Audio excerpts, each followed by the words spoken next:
Sadhguru. Namaskaram. Good morning to you, Shawn. Good morning. Welcome to the show. Thank you very much. I've been really looking forward to this one. We actually tried to get you 2 or 3 years ago. Oh, really? And so it took a minute, but I just want to say I'm honored to have you here. I'm very thankful that you're here. And I'm very excited to talk to you about a slew of different things. So you seem like a person that has mastered being in the moment. What does it mean? Let me address this properly. See, what is being in the moment? I know in America this has gone on like this. Everybody's talking about being in the moment. For one moment, Shawn, be somewhere else and show me. I mean, be present. Be present with what's going on Be around. somewhere else and show me, no? Is it possible? It is. Huh? Not in my mind. In my mind, it's possible to be somewhere else. See, if you sit here and think of New York, you're thinking of New York, you're not there, right? Correct. If you think of yesterday or a tomorrow, you're only thinking about it. So essentially, when people say, be in the moment, they're telling you, do not think about the past, do not think about the future. If you do not think about the past and future, you will be a dodo. Yes or no? Yes. It took millions of years to develop this brain to this level of capacity from a single-celled animal to here. And now they're telling you, don't think about the past, don't think about the future, because they don't know how to handle the damn thing. These kind of philosophies will destroy humanity. Interesting. You are anyway in the moment. Why should I tell you be in the moment? I'm telling you, think of 1,000 things. What is the problem? The more you wish to do in this world, the more you have to think, isn't it? Correct. So don't think about anything except what is here. Is a silly way to live. I have at least 12 to 14 tracks in my mind all the time running. Otherwise, how do you do everything? Well, how do you balance that? Arey, why are you off balance, I'm asking? You ask a child, a toddler, look, this is walking, because he's yet to know how to balance on two legs. Do I ask you, how are you, Shawn, you came walking down the stairs, how are you balancing? You will think I'm stupid or no? So I'm saying, when it comes to the use of the mind, unfortunately our education systems have left humanity largely crippled. They never taught you how to use this, they taught you how to use every other gadget in the world. Except this is the most sophisticated technology, human mechanism, isn't it?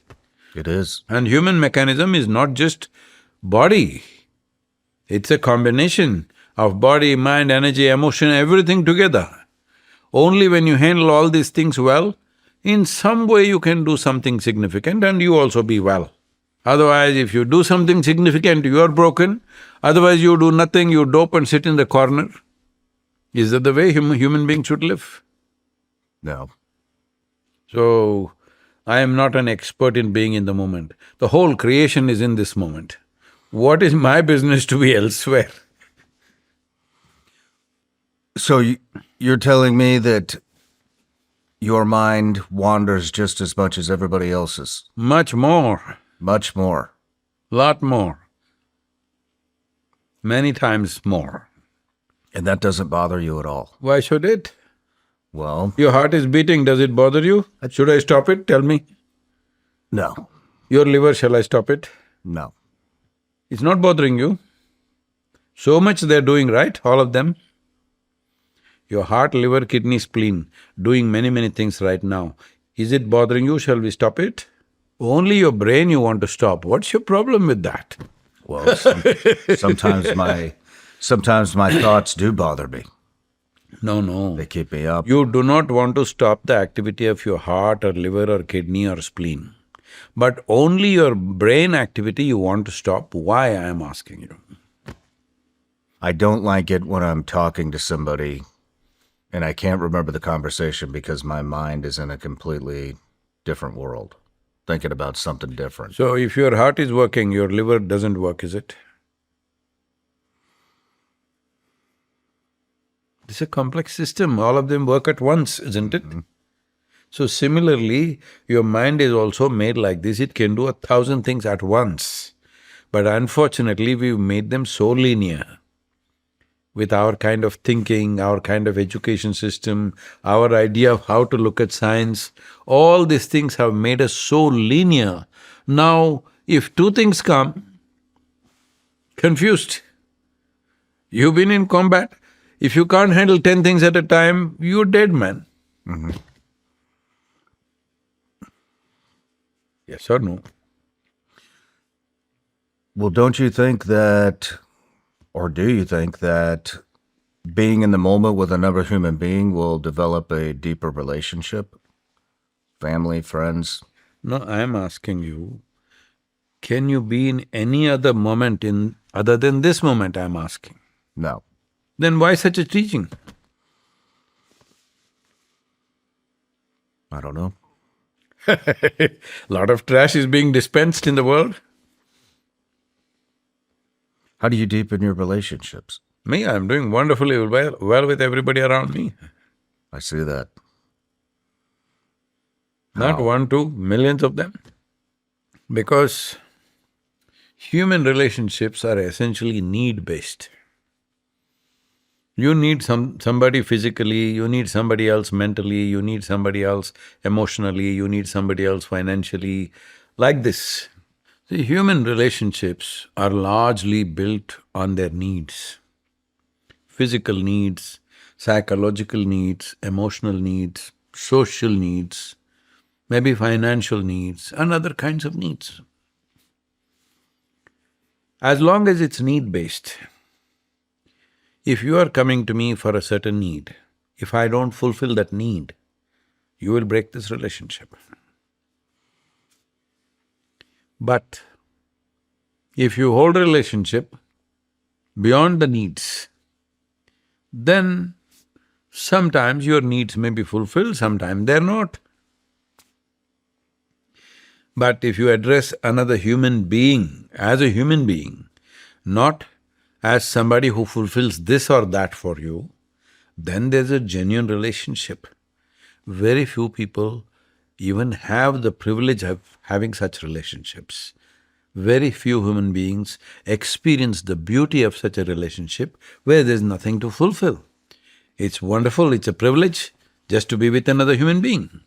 If you don't bring that into you, this is also there. Two people come together.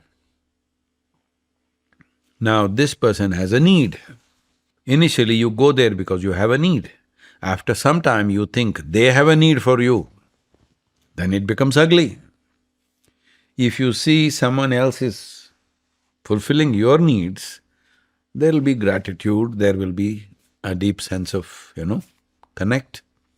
But I sit here and think, I'm fulfilling your need, then this turns ugly, isn't it?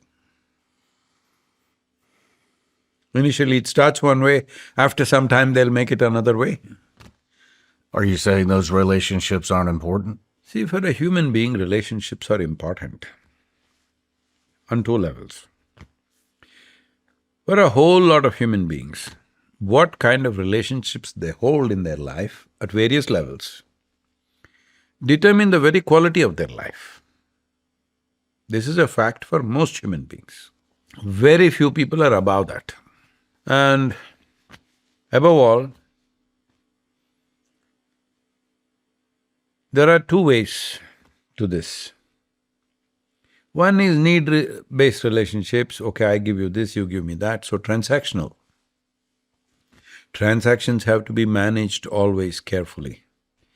If you do a wrong transaction, that means if both of us are transacting and you feel that I'm giving you an unfair deal, doesn't matter how many years you know me, suddenly you will become, you'll bristle up.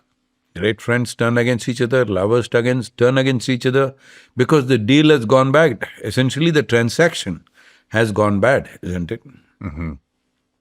So there are transactional relationships. But there can be relationships which are not looking forward to any transaction. Simply being together. So, even if the being together is a need, then it becomes a transaction. If I want to be with you, please spend this much time with me. If you cannot, then I will become unhappy about it. To come to a place where I'm asking you, as a life, you're a life, right, Shawn? I'm asking this question in a very different way. I'm not asking, are you living? I'm asking you, are you a piece of life? Yes. As a life, you think this is a complete life? Do I think I have a complete life? No, I'm not talking about you having a complete life. Is this a complete life? Yes. It is. But there's only one part of you. See, the physical body, all the mechanisms inside, very complex, but they all feel like they're complete.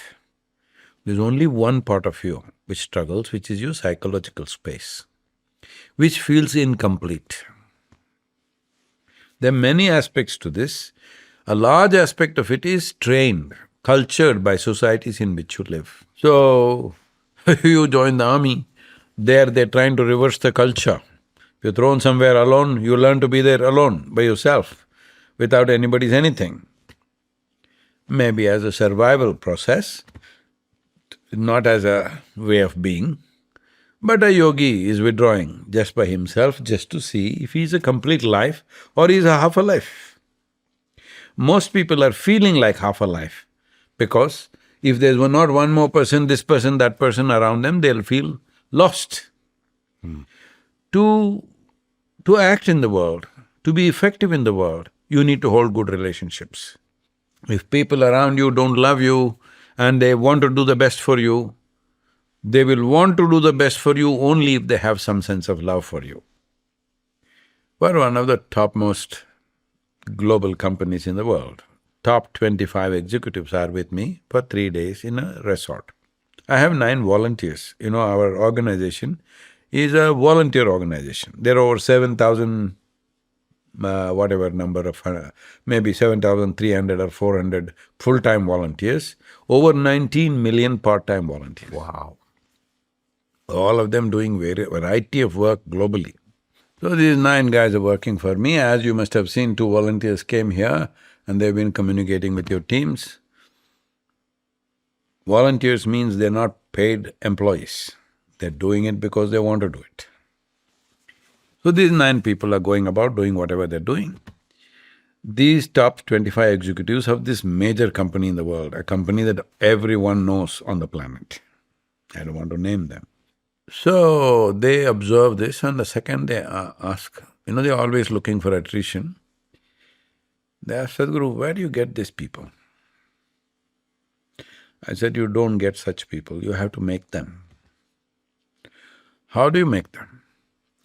I said, you have to make them fall in love with you. How do we do that? Then I say, first you have to fall in love with them. Then they say, oh, they don't pay us for that. So when your entire life is transactional, you live one way. When you operate out of inclusiveness of life, you made everything a part of yourself. Now it's different.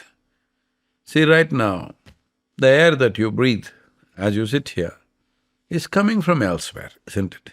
The plants are exhaling, the trees are exhaling, we are inhaling. The water that you drink is coming from elsewhere, the food that you eat is coming from elsewhere. This is a transaction.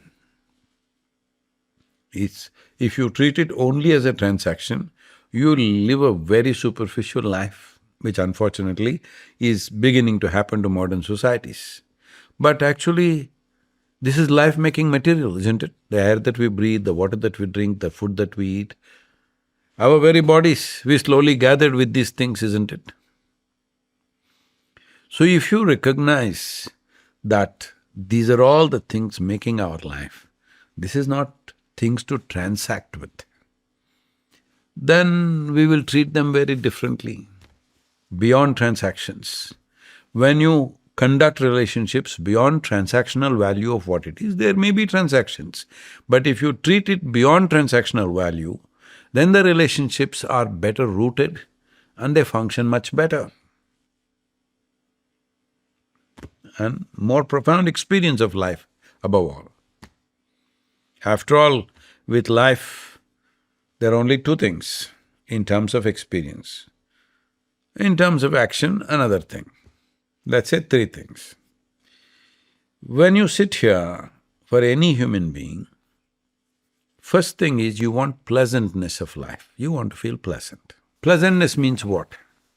If you feel pleasant in the body, we call this health. You want it?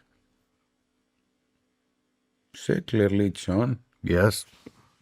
Because if ill health comes, everything that matters to our life will go away, isn't it? Health becomes full-time job. Right now there is health, so we do many things. No health, we'll do only that, pursuing health. So, when you say yes, don't say yes to me. You must say yes in such a way, every cell in the body hears it. It's very important. Okay. Every cell in this body must hear that you want health. Mixed messages should not happen. Okay. So pleasantness of the body we call as health. If it becomes very pleasant, we call it pleasure. Well, that also people want.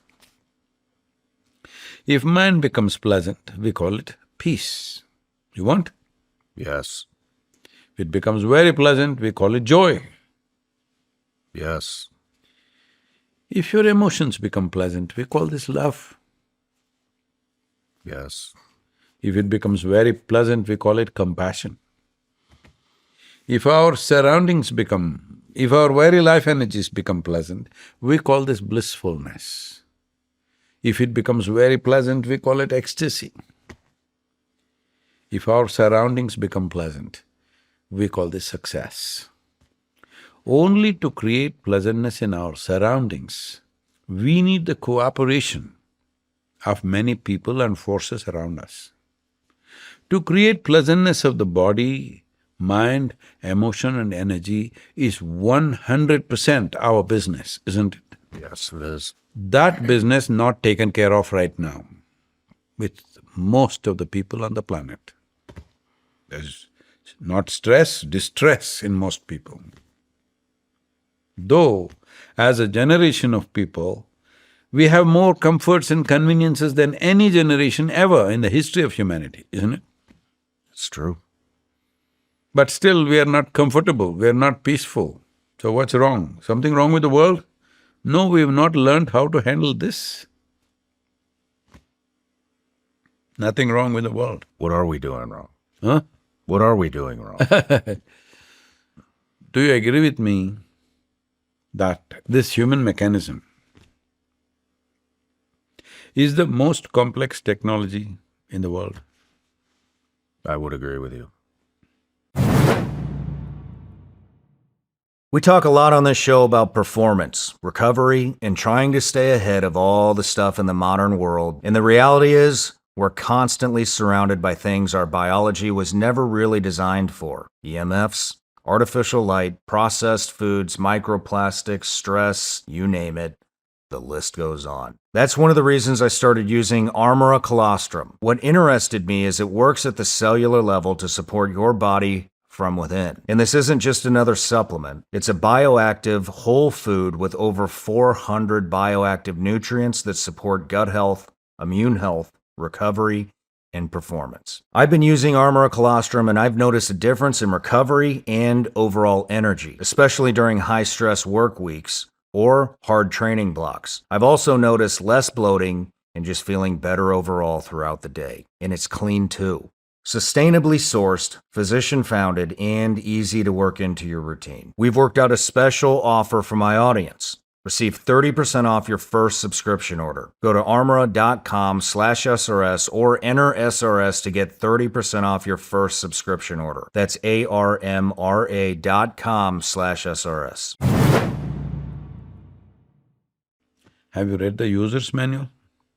I have not.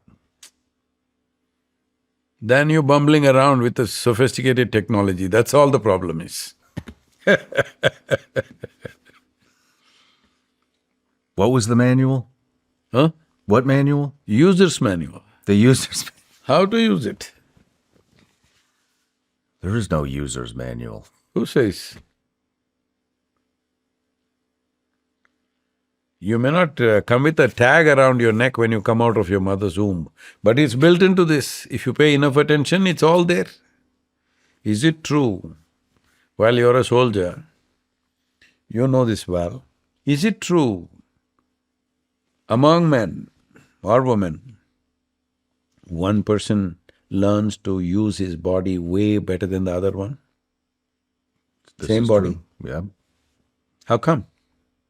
Figured out something, isn't it? Practice, drive. Doesn't matter, figured out something. How is not the point. Somehow figured out something. Whether an athlete or a soldier or a yogi or a cook or whatever, somebody figured out something better than the other, yes or no? Yes. How did they figure out? More keener observation to things, isn't it? They looked at it better. They saw a little deeper. Everybody can use their hand, somebody uses it like magic. People are even doing magic right in front of your eyes, you can't see what they're doing.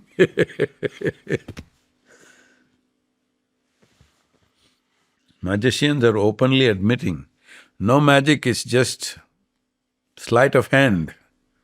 Right in front of you, they do this. You and me think we are smart and you're watching like this, but something comes and something goes. Are they doing or no? I mean, they're doing it. They're doing it. Same hands they also got like us, but they're doing something that we can't do, right? So our ability to use this mechanism is still at its minimum because people have not read the user's manual. So my fundamental work is this, to provide them with a user's manual, different levels of manual for different people. No belief system, no philosophy, no ideology, no teaching. Technologies for well-being. How to use this better. How to use it in a way that your own body and your own mind is not an impediment in your life. Well, the army is trying to do it in a different way. How you're not an impediment to yourself, they're trying to kick it out of you. It works for that purpose, but it doesn't work beyond that. So those who are effective soldiers or athletes or something else where they performed at a level that most other men will not perform, are still quite incompetent with their lives, isn't it? As you figured out one aspect better than the other, similarly, if the similar attention is paid, other aspects also can be figured out, that's all I'm saying. Yes. How many levels are there? You shouldn't fix it like that because, see, if you look at the body, there are many levels, but it'll stop at some point. Physical body has a limit. With mind, it's many more, but still there is a limit. But if you explore human consciousness, there's no such thing, there's no limit. Even with the physical world, we've always said this in yoga, we call the universe as an ever-expanding universe. This is how yoga describes the universe. Today modern scientists have started saying the same thing, that they're saying it's expanding. They're not able to figure out where it begins, where it ends. So now they're not only saying that we do not know, the top physicists are saying we will never know. In our perception, we will never know where it begins, where it ends, because it seems seemingly endless. So when the physical nature is like that, you can't figure out where it begins, where it ends. When you talk about consciousness, there's no limit, there's no level. Just how much are you cut out for? What exactly does that mean, there's no limit to consciousness? What does that mean for us? Let's put it this way. There are 4 aspects to human intelligence. These 4 I'll use the Indian terms because they describe this exactly. The Sanskrit terms are like this. First one is called buddhi, which we can largely say is the intellect. Would you like your intellect to be sharp or blunt? Sharp. Why do you think so much? Because I think there are advantages to being blunt. Really? Disadvantages as well. But I think with blunt, when you're blunt, your message will come across directly, but maybe with less confusion. No, I'm not talking about you being blunt with somebody. Okay. I'm talking about your intellect. You want it sharp or blunt? Sharp. Because the purpose of the intellect is to penetrate. Sharper the better, isn't it? So if I give you a knife, I see you're keeping a Rambo knife out there. You want it sharp or blunt? Sharp. Sharp. Because a blunt object is not called a knife. It's a sharp object which is called a knife. We don't give sharp objects or knives to children. Why? Is it because knife is dangerous? They don't know how to use it. Their hands are not steady, they may cut themselves or cut somebody else. Knife has never been a dangerous thing. It's never jumped up and stabbed somebody. It's the hand that uses it. One hand uses it to save a life, another hand uses it to take a life. So, the instrument of knife has to be sharp. The sharper the better. Similarly, intellect, sharper the better. But most people are cutting themselves all the time. See, you've been in the army, though you've been in a fighting force. How many times did you get stabbed? 0. Nothing. Those who live ordinary lives, even a mosquito doesn't bite them. But from inside they poke themselves every day because they have a sharp knife. And they're trying to dull it by dipping into these bottles. Why do you think in the evening they're soaking their brain in alcohol or drug? Because they're trying to escape something. No, to dull the knife that's cutting them from inside. Okay. Because if from outside, if you're coming at me with a knife, these bottles are dangerous for me, isn't it? From inside, I am cutting myself up. To dull my knife, I drink or drug or do something. If you dull your knife, maybe it'll give you some relief. Not a solution, isn't it? Definitely it gives you some relief, otherwise so many people are not going into it.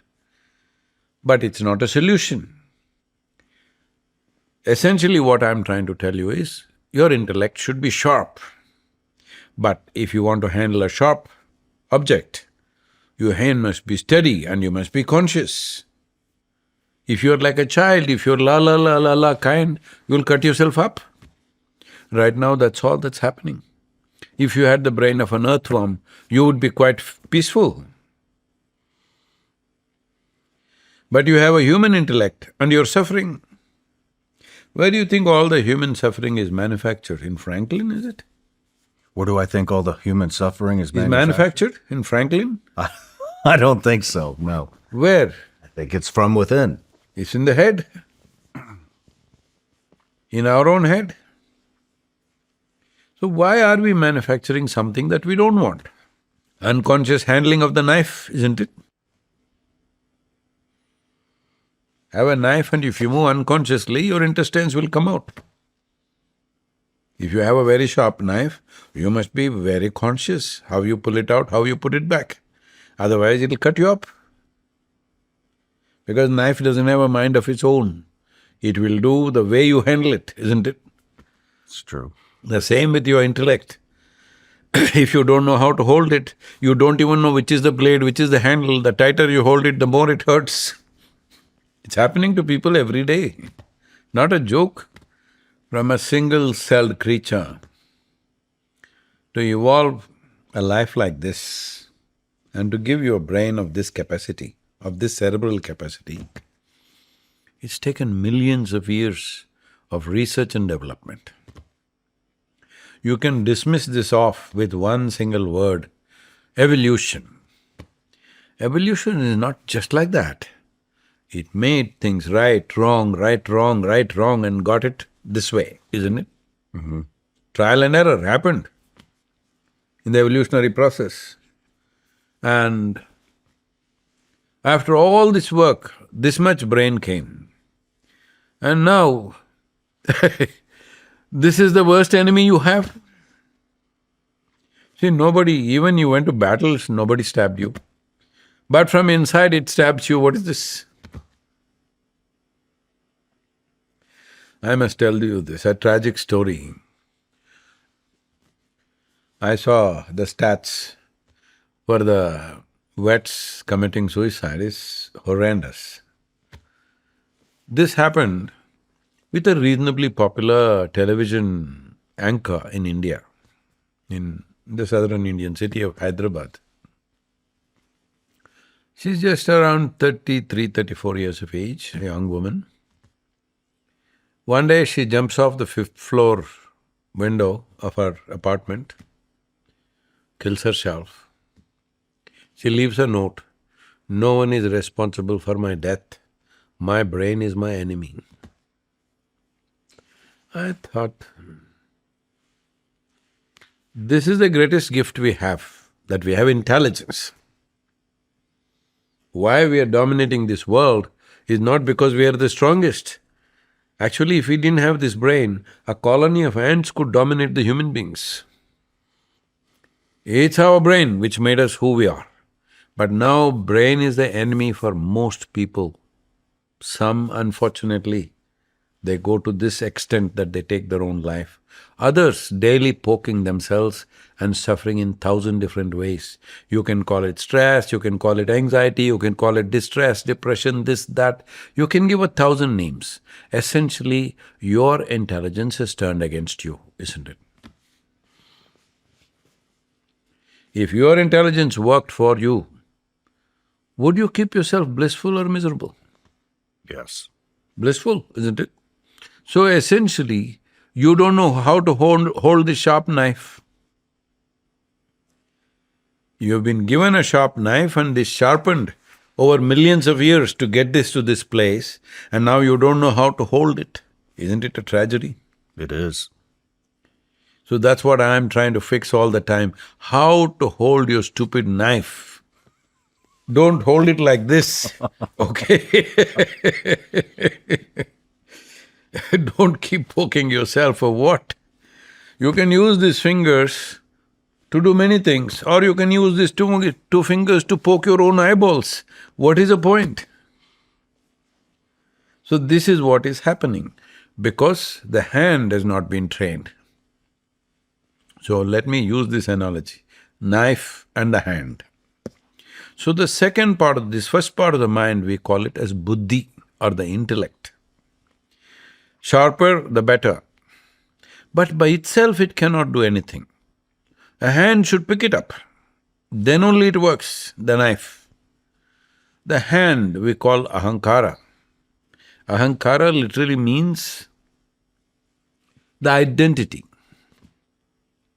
See, you are identified as an American man. So you go and fight for America. You could die. Possible. Fortunately, you're here, but many did not come back. Because of your identity, you are willing to stake your life. In many ways, life is the most precious thing. But our identity becomes larger than that we are identified as American or Indian or this or that, white, black, yellow, green, whatever we are. Once we identify ourselves with something, the intellect works only to protect that identity. So if you see a knife which is sharp, the hand that holds is your identity. So how you identify yourself is very important. If your knife is super capable, it's extremely important. The hand that holds it also must be equally steady and stable, isn't it? For this to happen, we devise something in the yogic systems. When we want to start education for a child, which was usually at the age of 12, today they're starting at 3.5. That's a wrong thing to do, because people saw in ancient times, till 12 years of age, the only thing that should happen is the body and brain should grow to its full size. Child should eat well, play well, sleep well. That's all. No ABC, no 1, 2, 3, no nonsense, no becoming a CEO at the age of 9. Today, all this happening, because we are in a hurry to live. So till 12 years of age, no teaching. Child should simply grow physically, mentally, with brain and body should grow. So when we initiate a child into education, because education is not seen as accumulation of knowledge, education is seen as empowerment. Now you're trained as a soldier, there's a certain empowerment. You could do certain things that I cannot do. So how you use this empowerment is extremely important. Otherwise you could be a very dangerous man, either for others or for yourself. So many people who get this empowerment in so many different ways, use it in terrible ways in the world. People do it all the time. The same goes for education. Education is an empowerment. So if you have to empower a human being, what should we do? First thing we did was, we created a mantra. It's called Aham Brahmasmi.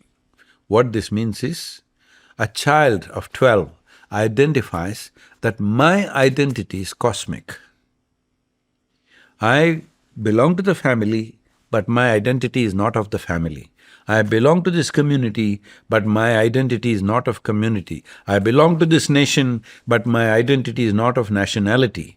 I belong to this species, but my identity is not to this species. My identity is cosmic, all-inclusive, because now I am being empowered. If I am empowered like this, my identity should be as large as possible. Because, see, we think there are good people and bad people and this and that. No, there's only limited identity and a larger identity. I literally just had this conversation with my wife last night. She had with you or you had with her? I had with her. Once your identity is limited, then, see, what you call as crime is just that. Right now I think I should be well, I don't care what happens to you, because my identity with this is a crime, isn't it? So now I think, no, Shawn is my friend, we two are one, all the other guys are different. We can do whatever we want with them. So this will happen with family, with community, with society, with nationality, with race, religion. We are doing this in 1,000 ways. So we always did this. Before education starts, first thing is, my identity is cosmic. That is, all life is included in this. So you're saying you don't identify with any particular group or people, your identity is cosmic? Myself? Yes. Definitely not. That's why I'm called a yogi. The word yoga means that. Yoga means union. Union between what and what? Who created the separation? You think the planet can exist without the sun? No, Or you think the sun can exist without the universe? it cannot. Universe can exist without the galaxy? Who is separating this? We in our small heads, isn't it? So when you realize experientially that actually there is no separation, then we say you're in yoga. So anyway, let's finish this. There is a buddhi or the intellect, which is a sharp knife, and there's a hand that holds it. Now this whole hand is identity, This training is completely missing in the world, across the world. Everybody identifying with a football team and fighting with the other guys, identifying with a community and fighting with other community, nation and other nation. Endlessly we are going on. Because, see, look at this. What is it that is causing maximum damage on the planet? Educated people or uneducated people? Educated people. See, the empowerment has turned against us, isn't it? Such a tremendous empowerment of education, understanding of science, technology, this is what has turned against us because the hand that holds is not well trained. So, first part is buddhi, second is ahankara, this is the identity. The third is called manas. This is a silo of memory. We identify 8 types of memory. There is evolutionary memory, there is elemental memory, there is evolutionary memory, genetic memory, and conscious and unconscious levels of memory, articulate and inarticulate levels of memory, and the surface memory that you have on a daily basis. You remember what you ate for breakfast, you remember the conversation that you had with your spouse. This is surface level of memory. So 8 types of memory. All of them are playing with you right now. Do you remember how your 10 generations ago, how your great-great-great-great-grandfather was? No. No. But his nose is sitting on your face, isn't it? His nose is sitting on my face. Yeah. You resemble him in some way, isn't it so? 1,000,000 years ago, how your forefathers were. Even your skin, epithelial cells remember the tone of the skin even today, isn't it? So I am saying memory, this is a body of memory, enormous memory. Today you are looking in a certain way, you sit in a certain way because your genetics does those things. Beyond that, you have this form because there's an evolutionary memory. Suddenly you can't look like a tiger or a lion. You can only look like this because there's evolutionary memory which decides this is a human being. So 8 forms of memory which are ruling you every moment of your life. So between the intellect and the silo of memory, there is this hand which is the identity. If this identity creates the context for your life, identity is not action, identity gives you the context. If you don't set the right context, everything that you do can be wrong. Everything that you do can be against somebody or yourself, against another life or this life, all the time. This is what is happening to human beings right now, because there is such a complex web of memory within us, which is what makes us sophisticated life, which is what makes us a kind of a rich life. But if you do not know how to handle the context of that, then everything seems to be a problem. Everything people remember they are suffering, isn't it? See, what are people suffering? They think why this whole being in the moment has come is because people are suffering their memory and their imagination both. What happened yesterday, they already suffer. Well, they're also suffering from their desires. I'll come to that. Okay. See, what happened 10 years ago, they can suffer today, isn't it? Say that again? What happened 10 years ago, you can sit here and suffer, isn't it? Yeah. So are you suffering life or are you suffering memory? Both. No. See, what happened 10 years ago, is it alive right now? No. No. So are you suffering life or are you suffering your memories? Memory. You're suffering your memory. What may happen day after tomorrow, you already suffer. Are you suffering life or are you suffering imagination? Imagination. So most of the time, human beings are suffering their memory and imagination, so somebody churns out a philosophy, be in the moment. You can't be anywhere else, you can only be in the moment. There is no other way to be. Essentially, they are saying, don't think about yesterday and tomorrow. Then you will be a dodo life, not a worthwhile life in any way. So let's go to that later. Right now, there is an intellect, there is an identity which holds it. Depending on what this identity is, accordingly this intellect will function. If I hold my identity as by my nation or by my race or religion or family or whatever, or my individuality, that's how my intellect will function. Now, this is being fueled by my memory. If you cut the memory off, your intellect is useless. It's like if your computer has no memory card in it, it's a blank screen. Your intellect is just like that. If you remove the memory, it may be sharp, but it can't do nothing because there's no memory, it won't know where to act. So these three instruments are functioning and we have not handled, we are only handling one aspect, loading it up with more and more memory.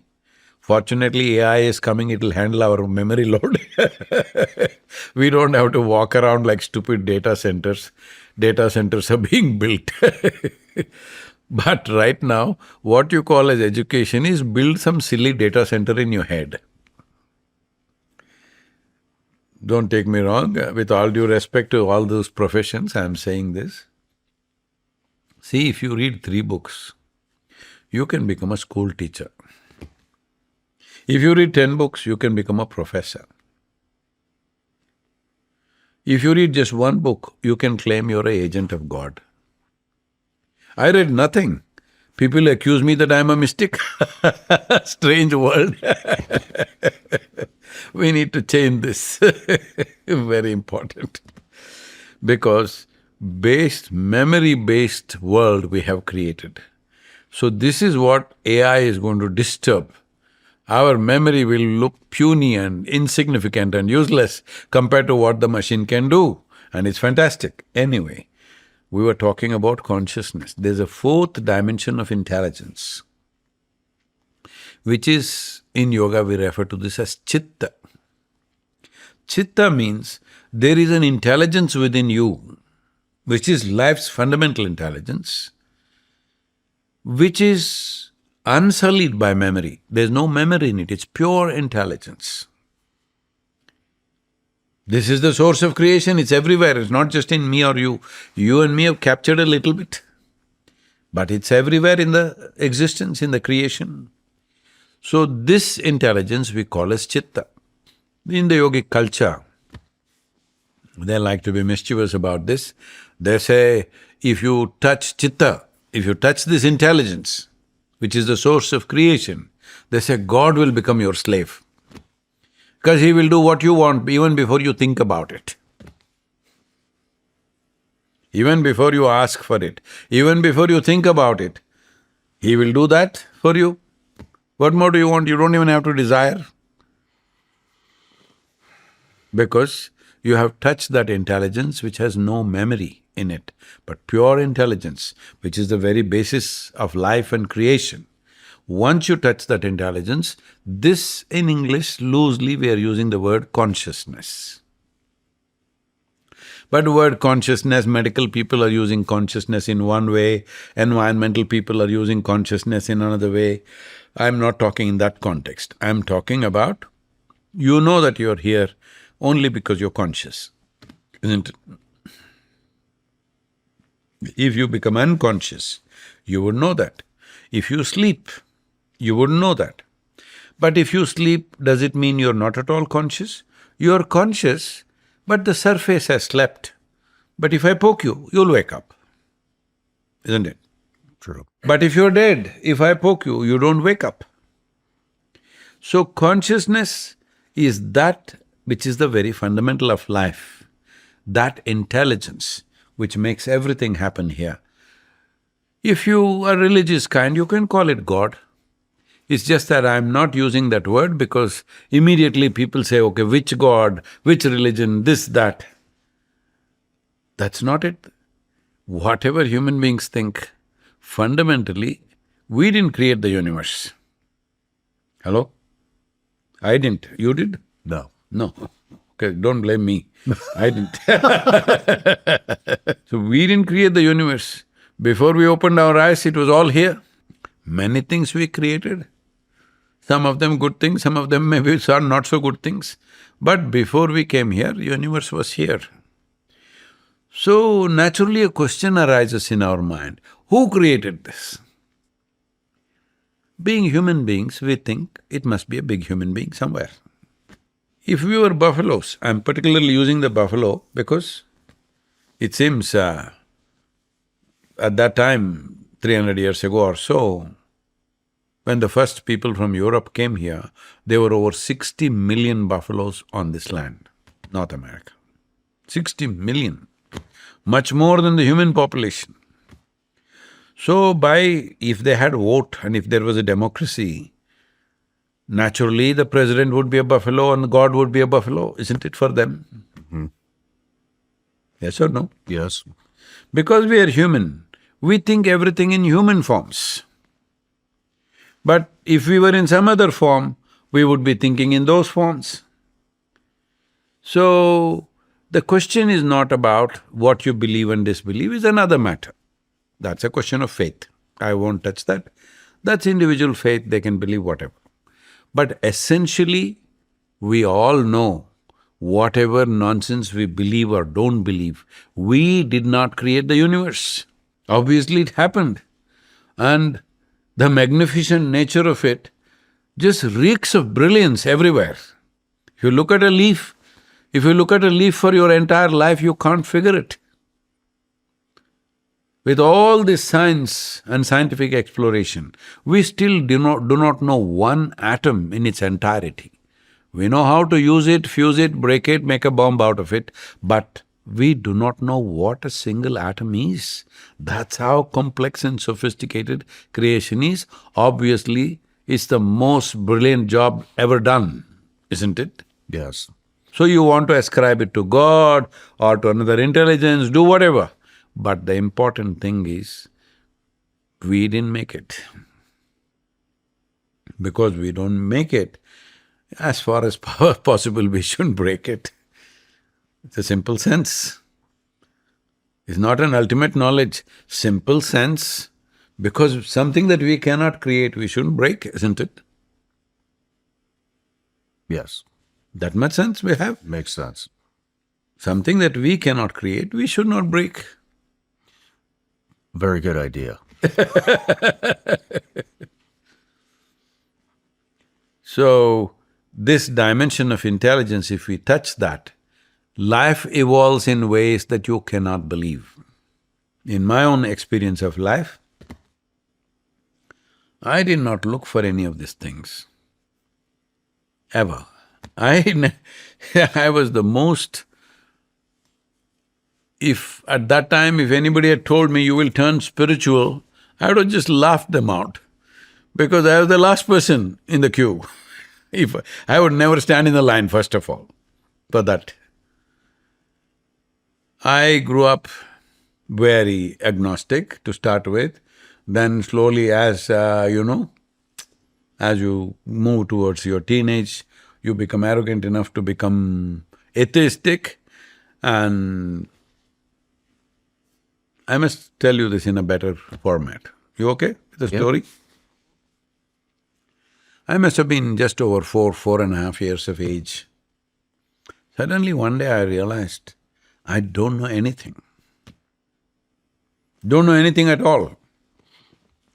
To a point where if somebody gives me a glass of water, I'm just staring at this water for 2-3 hours. I know I can drink this water, I know how to use the water, but I don't know what it is. Even today you don't know what it is. If you want to look for life somewhere in some other planet, we're looking for a drop of water. That much we know. The usefulness of water we know, but we don't know what it is. Actually, we don't know anything about anything. We know only how to use them. We do not know what it is. If I find a leaf, I'm just staring at it for 5-6 hours.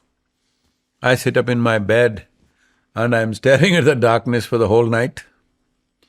My dear father, being a physician, he thinks I need psychiatric evaluation. This boy is all the time staring at something, it looks like he's lost it. My problem is, I'm looking at this, I still don't know what it is. I'm not able to shift my attention to this.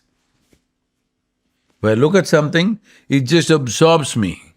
I am not able to look at another thing. In this condition, they sent me to school. I never realized why I'm going to school. Anyway, they sent me to school.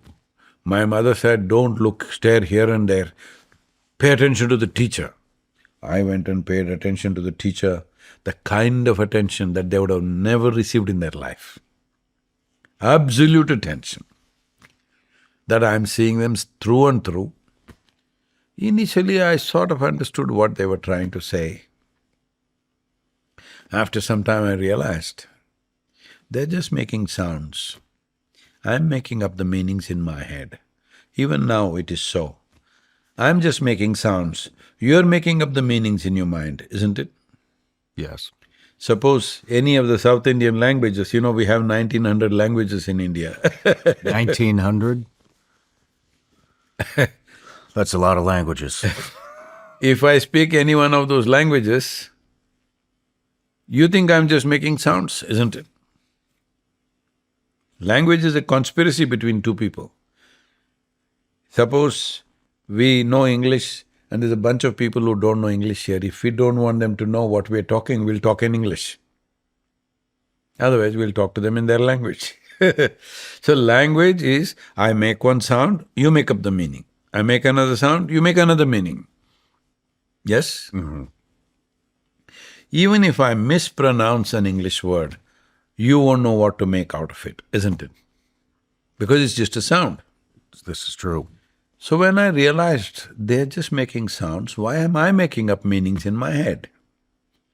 So I sat there with full attention, not ignoring them, with full attention, listening to them without making any meanings. Hour after hour, different teachers come and make different kinds of noises. It became very amusing for me. A big smile spread on my face. They were not amused at all. So, my schooling went like this. I went there only when it was absolutely necessary or when they caught me and took me back. Otherwise, I got lost somewhere, I climbed up a tree and one day went away, another time I got into somewhere else and another day went away. Because I didn't know anything. Anything means anything at all. So I'm trying to pay attention to the world. I'm trying to figure out at least one or two things. Hey, school you go, they're talking something that doesn't mean anything to them. First thing, within few months I realized they're just doing this for a livelihood.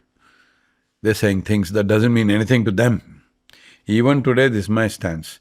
You speak nuclear science, I will not listen to you, unless it means something to you. You're talking some nonsense, but it means a lot to you, I will listen. Because if it doesn't mean something to you, why the hell should I listen? It means something to you. Maybe it makes sense, it doesn't make sense. It means something to you means I will listen. It doesn't mean anything to you. First of all, you shouldn't be talking. On top of it, I shouldn't be listening. So in the school, this was my problem. I couldn't listen to them. The moment I see they're saying something that doesn't mean anything to them, I'm not willing to listen to them. So if the bird calls, I went out. If a monkey calls, I went out. If a squirrel calls, I went out. If the mangoes calls, I went out. Went on like this. About 17, 18 years ago, I think, this school where I studied over 50 years ago, they came to invite me for their 125th anniversary. The trustees came. I said, see, I was not just a not good student. I was not even a student. I barely came there somehow. I went through your school. I'm not an inspiration for your children, please leave me alone. They said, our school has produced cricketing stars. Cricket is a big thing in India. And produced union ministers, film stars. But you are the only mystic, you must come. So I went, stood up to speak in the quadrangle, same oppressive buildings. I just looked around and looking for something to say about the school. Then I look at this classroom and I suddenly remember, I was around 12 years of age. One afternoon, the teacher is trying to get some response from me for some question he's asked. By that time I've graduated to a place, if I look at you, initially I see you, after that I see your energies, I know your past, present and future, but I won't hear what you're saying. Because what you're saying or what anybody's saying didn't mean anything to me because I've seen them through and through. What they're talking is not even something of any relevance to me. So his question, I see energy forms, but I don't hear his question. But I'm in full attention, I'm not ignoring him. 35 minutes, he strives hard to get an answer out of me. But these are times, a few years where I wouldn't speak a word for sometimes a week, 10 days, like this. Because when you don't know nothing, what is there to say? I'm still trying to grasp life, paying attention to the smallest things around me.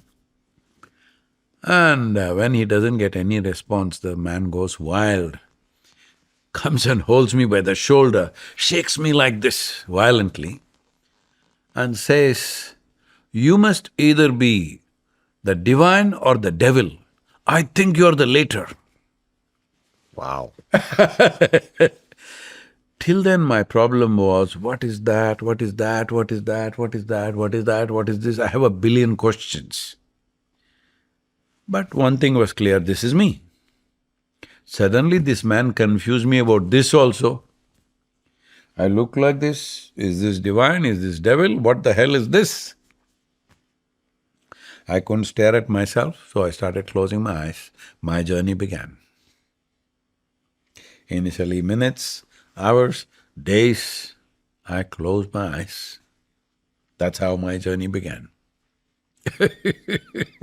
This man confused me about who I am. Why did you close your eyes? Trying to stare at myself. I was staring at everything, trying to figure it out. But one thing was clear, this is me. There was no question about this, I had question about everything. Suddenly the question rose about this. What is this? So I tried to stare, it didn't work, so I closed my eyes naturally. If you've listened to this show for a while, you know I'm a big believer in functional mushrooms and adaptogens. So mud water made sense to me right away because it gives you that morning ritual without the full caffeine hit. Their original blend is made with cacao, chai, turmeric, and functional mushrooms. It's got about 1/7 the caffeine of coffee, so you get focus and energy without feeling jittery or dealing with that crash later. And what I like about the starter kit is it actually gives you everything you need to start the routine. You get a full-size tin of your chosen blend, plus a rechargeable frother, free gifts, and free shipping. The OG blend is where a lot of people start because it has that chai and chocolate flavor, but they also have coffee, matcha, and turmeric blends if you want something different. For me, mud water is just a cleaner way to start the morning. It feels steady, it tastes good, and it fits right into the kind of routine I already want to be building. Ready to make the switch to cleaner energy? Go to mudwater.com/SRS and grab the starter kit. Use code SRS and you'll get 43% off. The frother alone is worth it. That's right. Up to 43% off with code SRS at mudwtr.com. After your purchase, they'll ask how you found them. Please show your support and let them know we sent you. What did you see when you closed your eyes? See, the eyelids are like, the cameras are there is a lens cap. You put a lens cap and ask the camera, what are you seeing? What is that? You see nothing. Isn't it the reason you got eyelids? But people close their eyelids and replay their old videos. I don't. When I close my eyes, world is over for me. Interesting. Isn't that the way it should be? It's black. It's just No. blackness. If you shut your mouth, you should stop speaking, isn't it? Yes. Inside I am speaking. That means I'm crazy. Yes or no? No. You don't admit. I mean, everybody has an internal voice. See, one of the fundamentals with which the medical professionals decide whether you are sane or insane is, voices start speaking inside of you. You start hearing voices, either you can say you're ill or you can say you're possessed. But something has gone wrong, isn't it? Because if my hand is like this, if I want I keep it here, if I want I do this, if I want I do this, it's a good hand. But without my permission, if it starts jumping, you think Mr. Parkinson is visiting or something, right? You would think that. So similarly, if your mind starts hopping around without your permission, your speech starts going on without your permission, and your videos start running without your permission, it means something is wrong. Because a lot of people are in that condition, we are trying to make it more normal. When I first came to the United States, the year 96 or 97, wherever I go, people are talking about stress management. I couldn't understand this. I said, why American people want to manage stress? Because in my understanding, we manage things which are precious to us. We manage our family, our wealth, our business, our money. Why would you want to manage stress? Took me some time to realize everybody has concluded that stress is a part of their life. Stress is not a part of your life, nor is it the nature of the work that you do. It's just that you are an inefficient machine, so there's friction within you, isn't it? Okay. There's friction. Lot of friction.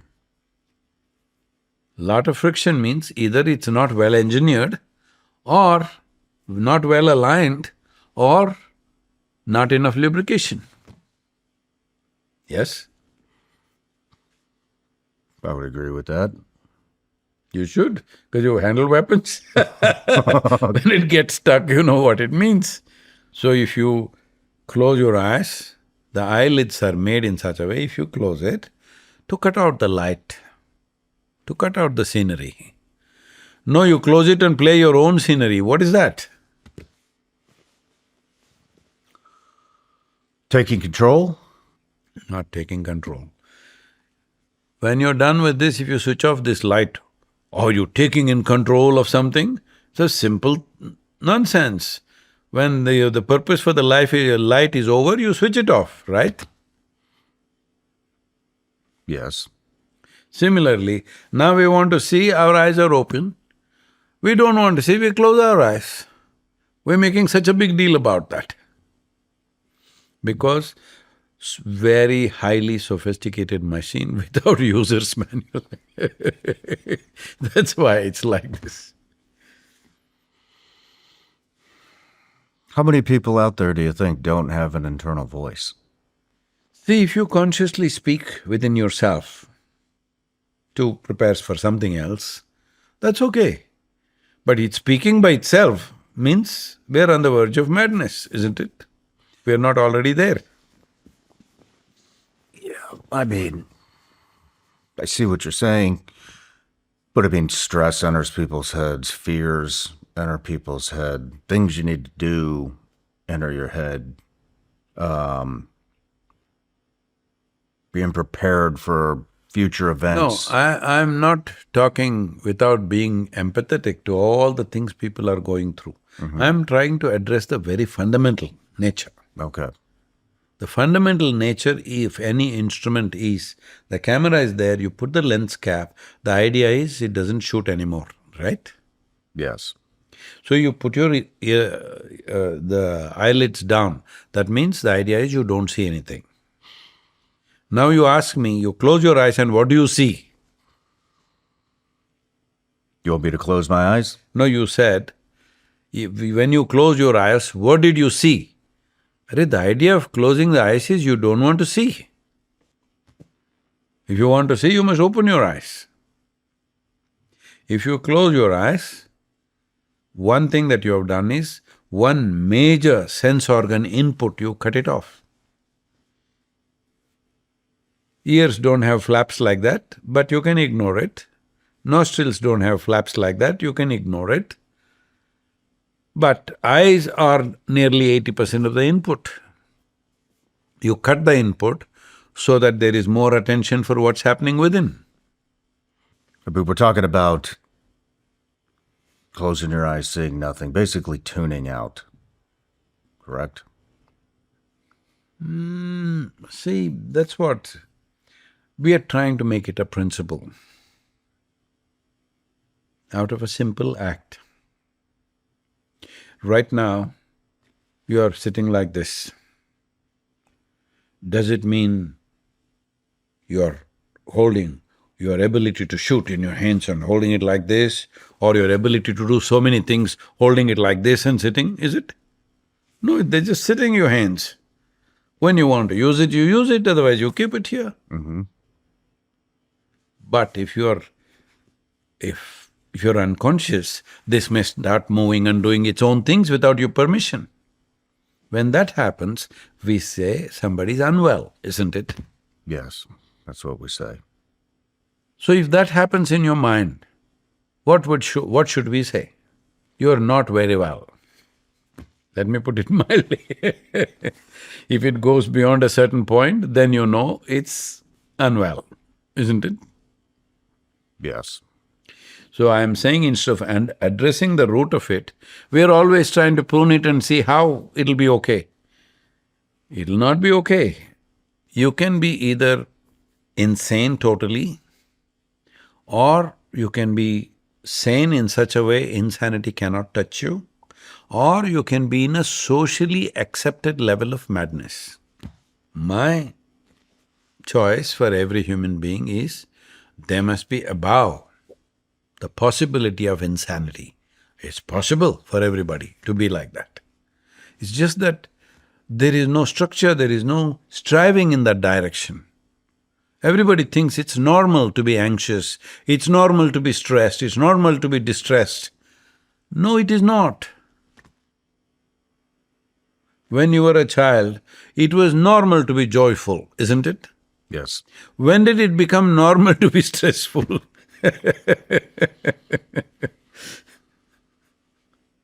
Adult life. Huh? When you become an adult, maybe So, is the answer to that. See, when you were a child, were you eager to become an adult? Quickly? Or, Quicker than it was happening, isn't it? yes. When you were 8, you want to be 12, when you're 12, you want to be 18, when you're 18, you want to be 30, yes or no? And then it reverses. Unfortunately, if you handle it badly, not for me, I don't want to go back there. If you handle it badly, you want to reverse and go back into your mother's womb one day. No, the life doesn't allow you that. Once you're out from womb, tomb is the only place to go. In between, will you make it wonderful or ugly, it's up to you. I'm repeating this. We didn't make the creation. But how this one experiences this life, we can determine that, isn't it? In the yogic terminology, we call this karma. Karma means action. Karma means action? Yes. Hey, you're getting bored with me, let me read you one poem. You like substance abuse. Look at you. The poem is called Substance Abuse. Okay. To be sober is dreary, but inebriation takes you away from all that is reality. How to dwell in the empty room of dry, lifeless logic. logic through the day and inebriation at the end of the day. Logic through the week and inebriation for the weekend. Logic at work and inebriation for the vacation. Say the compromisers. Come, I have a substance that leaves you in throes of ecstasy and peak of alertness at once. No need for secrecy. No one will find us in our within. Let us abuse the substance without dimension. Let us abuse the substance without dimension, but within, let us get super sober and stoned. Because the greatest chemical factory on the planet is this one, isn't it? The most sophisticated. If you were a good CEO of this factory, what chemicals would you produce? Chemistry of ecstasy and blissfulness, or chemistry of stress and misery? I would rather have blissfulness. So, lousy CEO. So what? Lousy CEO, I'm saying. If you give an industry to a lousy CEO, the product that needs to come out, that won't come out, something else will come out. The square one of your life, if you see, when you're 5, 6 years of age, for no reason you're just bubbling and bouncing with joy. Somebody has to work hard to make you miserable at that time. Now everybody has to work so hard to make you happy. Even peaceful has become a challenge. I must tell you this. I was to speak in Tel Aviv. I'm flying out of Atlanta and I was to arrive there around 11 in the morning and speak at 6:30 in the evening. But due to some flight delays, I got delayed and I landed at 6 o'clock in the evening. I have a reputation that I never go late for any event. In this over 43 years, I have not been late to a single event. Wow. It takes a certain commitment to do that, no matter what. No matter how I am, what's happening, I will be there. This has been my reputation. So I quickly change in the airport to rush to the venue. And I'm flying an American airline. There's nothing edible on that plane, you know. They're throwing some dog parts to me which I don't eat. You know what I'm talking about? I know what you're talking about. So I end up there famished, super hungry, but no time for anything, so I rush to the venue. And this never happens to me. On that day, I'm speaking in a fine restaurant. So hungry, and I go into the restaurant and already guests have arrived and they're going about, you know, they have their initial whatever.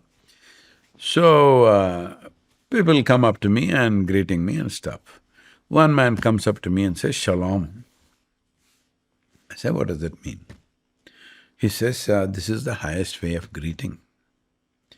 I say, "See, that's your opinion, but what does it actually mean?" He said, "No, this is the highest way of greeting." I said, "All right, what does the word mean?" He said, "It means peace." I said, "See, unless you're born in Middle East, why would peace be the highest way of greeting? In southern India, if somebody comes up to me and in the morning they say, 'Peace,' I'll say, 'What's wrong with you?'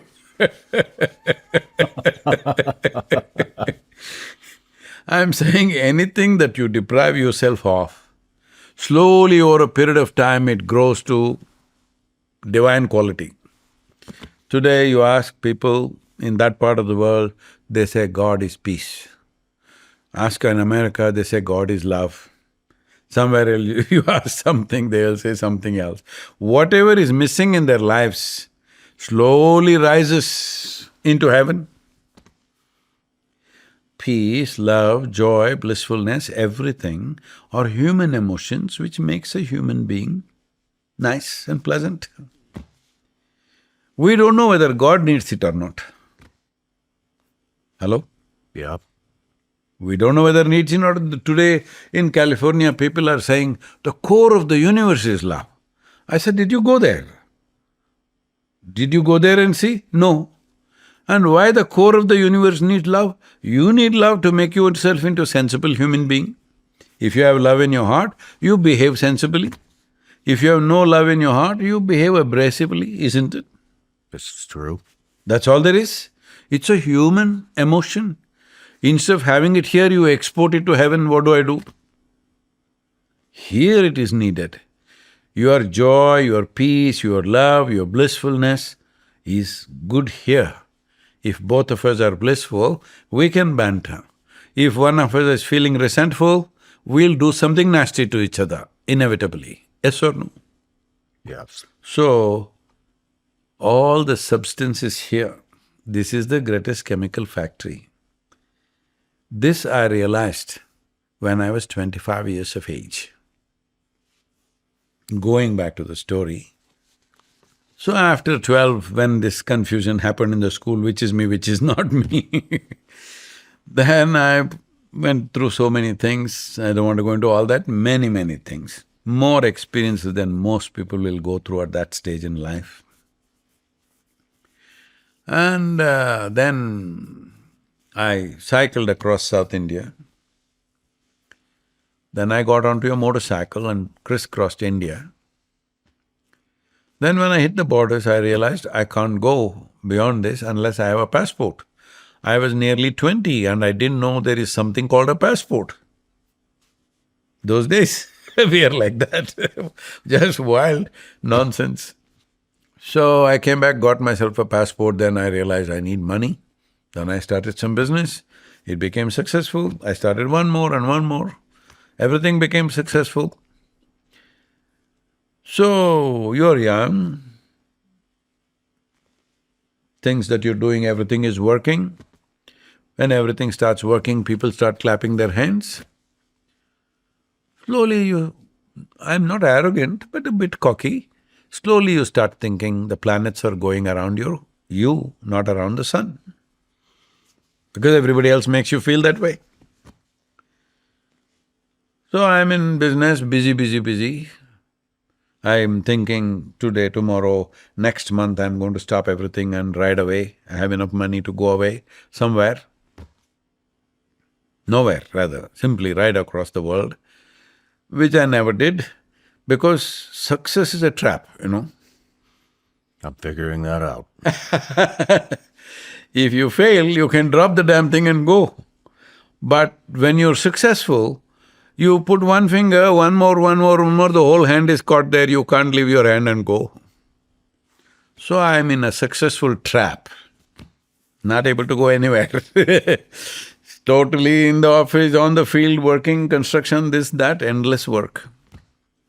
So one afternoon, between two business meetings, when there was a break, I went up a small hill. This is in the heart of the city, Mysore city where I lived. Success in those days for that small town, not like today, people are talking about $1 trillion, not that kind of success. But for that small town, successful, for a 25-year-old, very successful.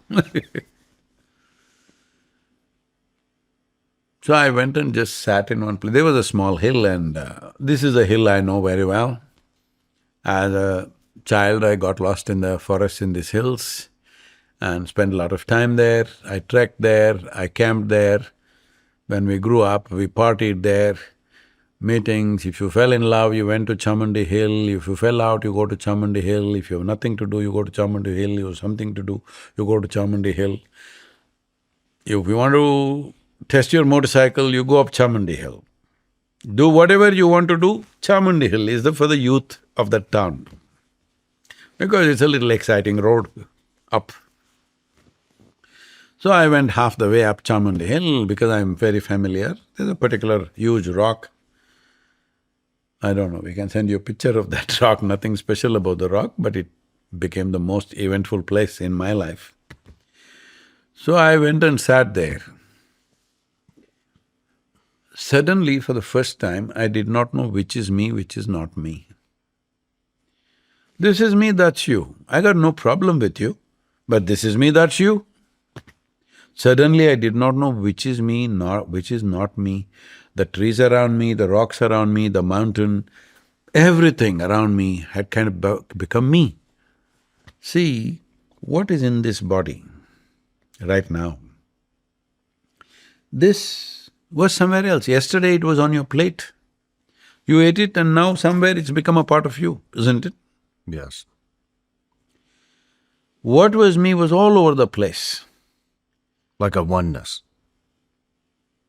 I don't want to put a word to it because all these words have been misused. Okay. I'm saying what was me was just spilled over. What was me was contained here till that moment. But suddenly it had spilled over everywhere, all over the place. I thought this lasted for about maybe 15–20 minutes or so. But when I just shook my head and felt kind of what I thought was normal till then, 4.5 hours had passed. Tears. Me and tears were impossible, I lived like this. Tears to a point my shirt is all wet. And I shake my head and ask, by then I'm a super skeptic. I'm skeptical about everything. About religions, about politics, about the financial arrangement in the world, about family, about social structures. I am a super skeptic about everything and I don't believe anything other than what I see. I'm in that condition. I did not grow up in spiritual literature or teachings or anything.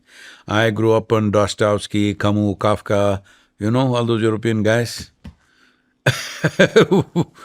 who kind of raised their confusion to a grand height.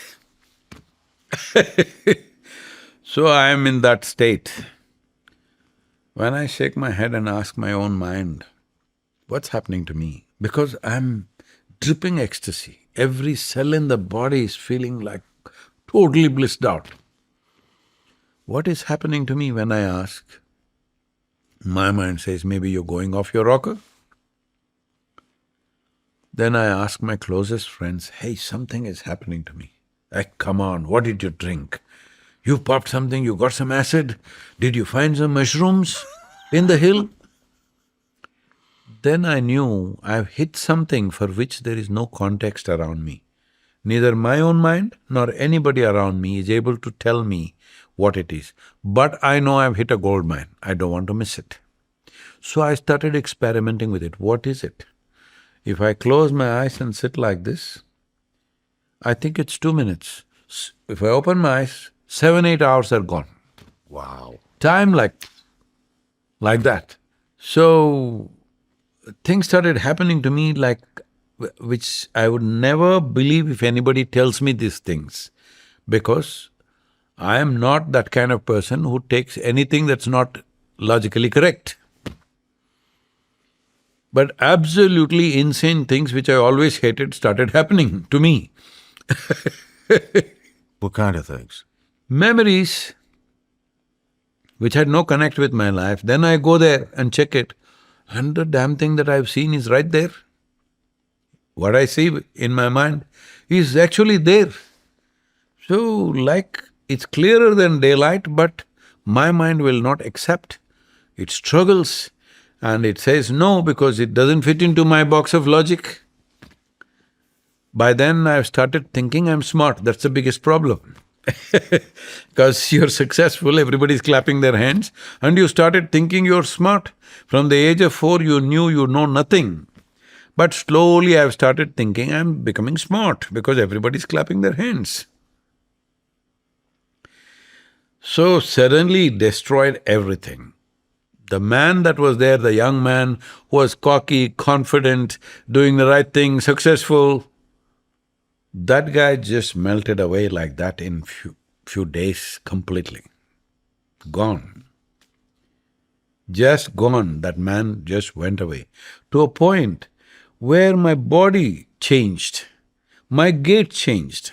I didn't try to change my style of walking, my gait changed. My voice changed. My voice had broken when I was just 13, but my voice changed. The shape of my eyes changed. And people started seeing, what's happening to you? I'm just blissed out for no reason, what can I do? Then I started experimenting, what is it? Then I realized, all that I have to do is, if I can sit here and keep a little distance between my psychological activity and me, my physiological activity and me. See, right now you're sitting here. Can you see me? Yes, I can see you. If you close your eyes, can you see me? No, But are you there? I'm here. If you close your eyes, are you still there? Yes, So right now, are you looking at me or is your eyes looking at me? yes, Which one? I'm looking at you. You are looking at me through the window of your eyes, isn't it? If you close the window, you don't see me. If you open the window, you see me. But you are there beyond this body, isn't it? For the first time I realized, I'm there. I'm there inside and outside, just like this. What I call as my physical self, I thought, by then my weight has remained the same since I was 19 years of age to today. I have the same weight. It's just as those days, most of my weight was here because due to continuous pressure of gravity, slowly it's moved a little down.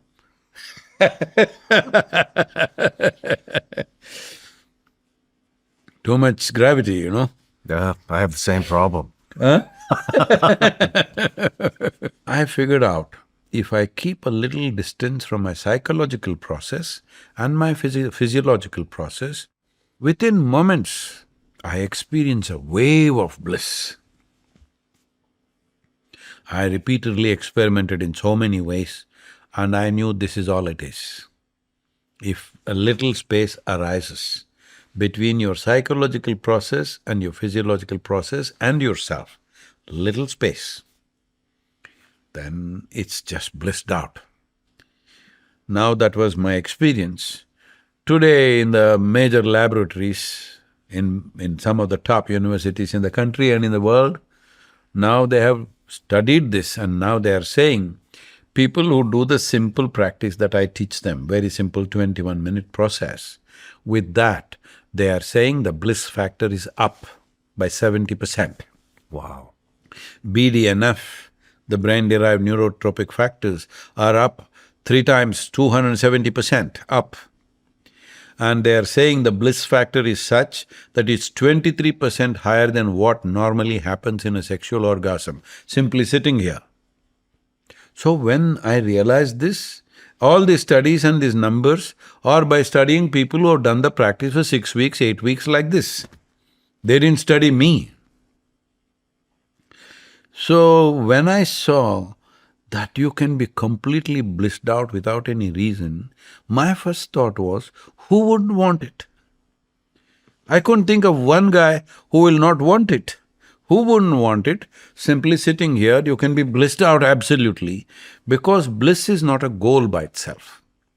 Only if your body and mind are in utter sense of pleasantness, your genius unfolds. Your physical body and mind works at its best only when they are in a pleasant states of experience. There is substantial scientific and medical evidence for this. At that time when I realized this, I thought, this is very simple. Why won't everybody in the world want to be blissful? Then I sat down, I was 25. I sat down with the world map and made a plan. In 2.5 years' time, on that day the world's population was some 4.82 or something like that. In 2.5 years' time, I will make the entire world blissful. 44 years. 7 days of the week, 365 days, I'm on, 16 to 18 hours a day. Today people say we've touched over 2 billion people. That's not my idea of the world, because that bloody population is multiplying. Say 8.4 billion people. So I will die a failure, this is for certain, but I'm a blissful failure. This is my blessing for everybody. You must die a blissful failure. You set up small goals like this, like childish goals, and say, I did it. This is stupid. For human intelligence, you can think of something that'll take 10 lifetimes to do. If you take 2 steps today, maybe the next generation will take another 2 steps. That's a great point. So, this is very simple. See, this is what I call miracle of mind. Mind is the greatest miracle we have, but most people have turned it into a misery manufacturing machine. They give it so many reasons. Don't find excuses. If you're willing, you can turn this into a miracle. Every human being, without exception. Some might have come with more conducive atmospheres, some might have come with little more difficult atmospheres. So some may need little work, some may need little more work, but everybody can do it. I've talked a lot about how important sleep is, but summer is one of those times where it gets harder to protect. It's hotter at night, schedules get thrown off, travel picks up, and if your mattress is not working for you, you feel it fast. That's why I like Helix. Helix has over 20 mattress models, so instead of guessing, you can find one that actually fits how you sleep. For me, switching to Helix made a real difference. It's comfortable, it feels high quality, and it's built to last. And for summer, the cooling upgrades are huge. If you're trying to get real rest on hot nights, that matters. Helix also ships straight to your door for free in the US, and you get a 120-night sleep trial, plus a limited lifetime warranty. They're also the most awarded mattress brand, tested and reviewed by experts like Forbes and Wired. Go to helixsleep.com/SRS for 20% off site-wide, 25% off Luxe mattresses, and 30% off Elite mattresses for their 4th of July sale. That's helixsleep.com/SRS for 20% off site-wide, 25% off Luxe mattresses, and 30% off Elite mattresses. Make sure you enter our show name after checkout so they know we sent you. helixsleep.com/SRS.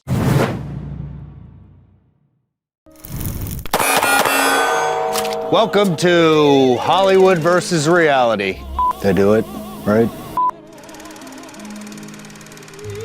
What does he do in the movies? Tell me if I'm doing this wrong, because I don't watch any of this shit. Little flick like that, right? Seems pretty cool. It is pretty cool. Gotta silence it.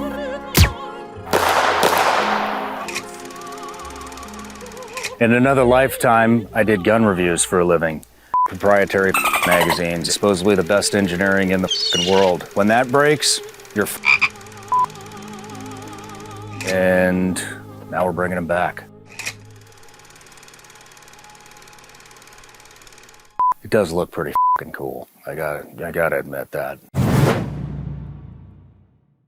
Okay, if we're back from the break and we were talking about blissfulness of the mind, correct?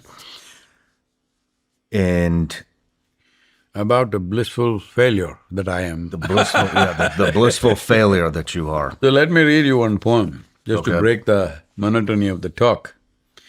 This was written for the trees in Tennessee. You know, we have a property which is wild and beautiful, In McMinnville, close to McMinnville. I almost moved there. It's really, I did. it's over 20,000 acres, and we are trying to build a place where people can come and make use of it beyond religion, beyond belief systems, beyond political party nonsense. Just as human beings, they can come, learn something and go which is good for their well-being, not against anybody in the universe, just for their well-being. My well-being should not be against your well-being, isn't it? That's the most fundamental thing. This is how nature is made, this is how creation is made. Trees breathe We breathe what they don't want. They breathe in what we don't want. We throw out carbon dioxide, they want it. They throw out oxygen, we want it. Isn't this a fantastic arrangement? Yes. Everything in creation is like this. But we human beings think that my well-being means you must suffer somehow. Not necessary, there is a way to live. So fundamentally, it's part of the conscious planet movement that people live more consciously, understand life as is, not the way we make it up in our head. So this is dedicated to the trees in Tennessee. O blessed beings, your green raiment, source of our breath and being, your stoic stance mistaken for lifeless existence. Your immense presence could escape human sense. This lack of cognizance could mean a disastrous consequence.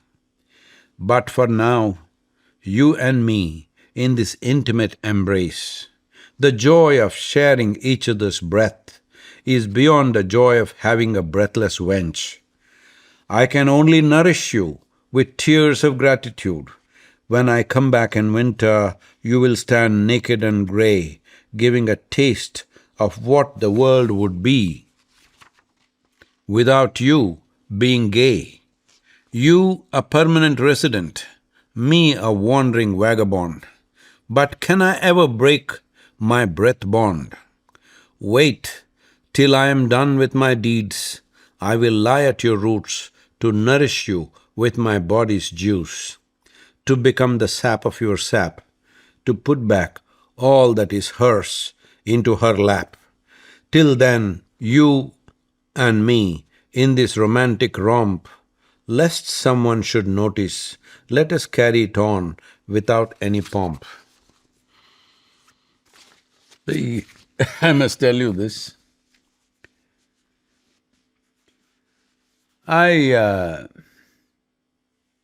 After I finished my business stuff and education was over and business stuff, and then I started teaching, for almost 12–15 years, I avoided teaching in my native town because I thought I should keep it as it is, friends, family, stuff. Don't become a teacher in your town. But the word spread and people came to know and they said, you have to do something here. So I had to announce a 2-day program. It was at the foothills of that hill that I was talking about. I announced this program, a few thousand people turned up, and I look around, right from my kindergarten, school friends, teachers from my school, from my college, all sorts of people, friends and enemies and everybody turned up. So then I did the program. At the end of the program, my English teacher, she came and hugged me and she said, now I understand why you did not let me teach Robert Frost. I said, ma'am, why would I not let you teach Robert Frost? I like Frost. I went to his place in California and I even have a voice recording of his. Why would I not let you teach Robert Frost? Why are you saying this? She said, do you remember? And she went back. What happened was, till then we were learning only English poets. American poetry she introduced. And she said Robert Frost, glowing terms, this and that. And then she started reading the poem and then she said, woods are lovely, dark and deep. I said, stop. A man who calls a living tree a wood, I will not listen to that guy. She said, no, Robert Frost is a great poet. I said, I don't care how great he is. A man who calls a living tree a wood, I will not listen to that guy. Then she changed and she thought of Edgar Allan Poe and Longfellow.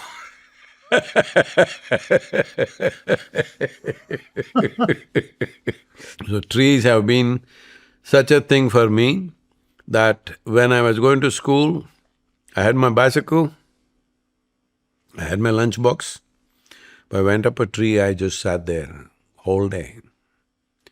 The tree swaying like this, swaying like that, swaying like that. Just this thing just made me so crazy, happy and nice. I never came down. I ate my lunch there, stayed there. When it's time to go back home, I went back home. Today, we've planted over 138 million living trees as a part of a project. Wow. I'm saying living trees because, see, nobody plants a tree. We plant a small twig. It takes minimum 6 to 8 years before you call it a tree. So our trees are all geocoded. The Indian Space Research Organization provides this service free for us. It geocodes every tree. If any tree goes away, it tells us the growth of the tree is measured, because there is subsidy for the farmer for the growth of the tree. So 138 million trees today are standing because my association with the trees has always been so strong, because we breathe. And I started a whole movement based on this. The place where we are today in India, our center, there it's about 850 acres or something like that. Here it's over 20,000 acres. So when we came there at the foothills of the mountain, I have a weakness for the mountains, that's another big story. Without mountains, I can't live. So, at the very foothills of the mountain, our backyard is 10,000 square miles of rainforest. Wow. If you walk a mile in many parts, you can't see the sky. You can't see the sky even if you walk a mile, because the canopy is like this, full of wild animals and everything. When we came, this particular hill which is close to us was completely sheared off trees, because there was an illegal furniture industry close by. We bought it out and closed it. We had to pay 3 times the price and buy it out and close down that furniture industry, because these guys slowly over a period of time have completely sheared the mountain. Our temperatures were at least 3 to 4 degrees higher than the city temperatures close by. So I just came up with a simple idea how we can replace, because the land is still rich with lot of undergrowth. So I took about 4,500 volunteers up for about 3.5 days. I gave them 2 meals a day and 1 song to sing, and a unique way of planting seeds so that they'll all come up. Over 90% plus sprouted. Today if you go there, you will see all the trees are about 27, 28 years of age. Wow. And we planted over 6 point whatever number of million trees in a matter of 3.5 days. So I'm saying you don't have to give up your life. If you have the necessary commitment, everybody can do compensatory work in a very easy manner. And today our temperatures are minimum 4 degrees less than the city. You can feel it. At that time the mountain was radiating heat in summers. Today it's just cooled the whole place. Wow. So when I was in Tennessee, the Tennessee trees fell in love with them, what to do? I love that. I love that.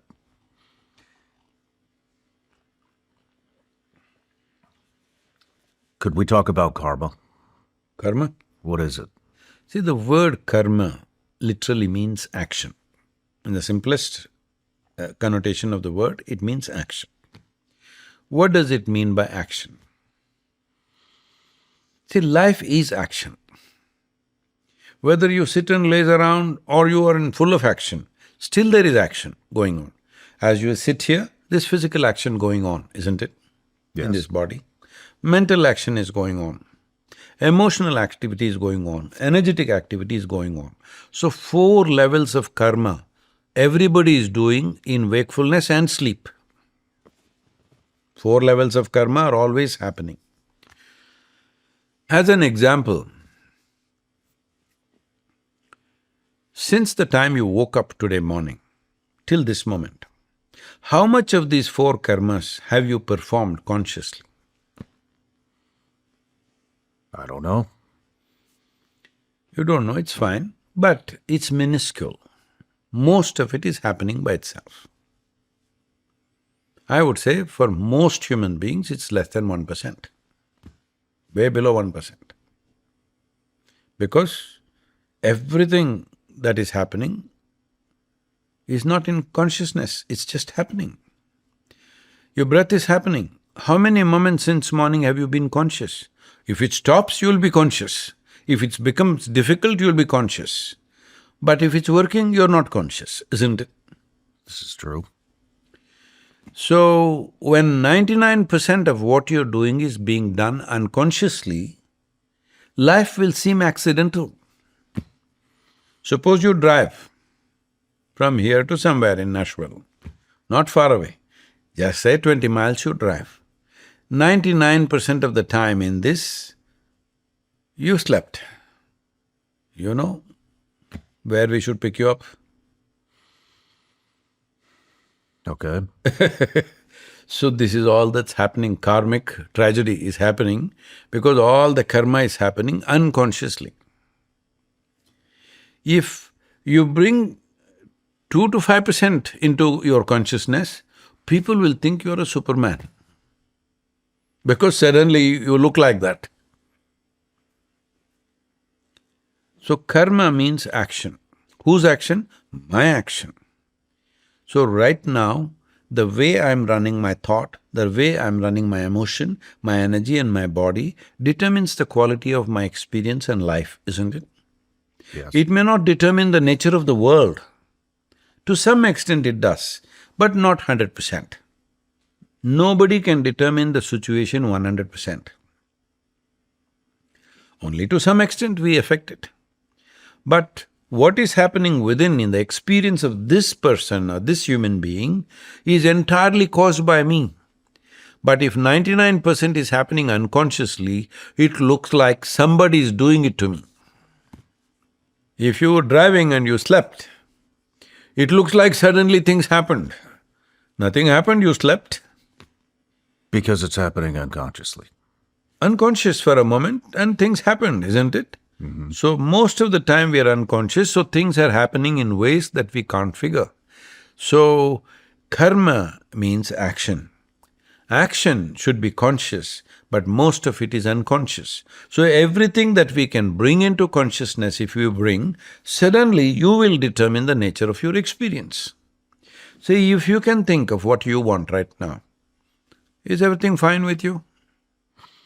No.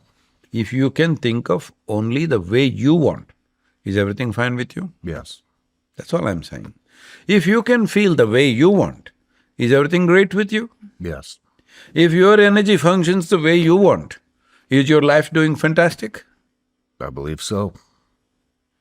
Only thing is, you can't make the world happen the way you want it. To some extent we can push it, but you can't make it happen totally your way. World will never happen your way 100%, ever. And I'm glad it is so, because if everything happened your way, where the hell do I go?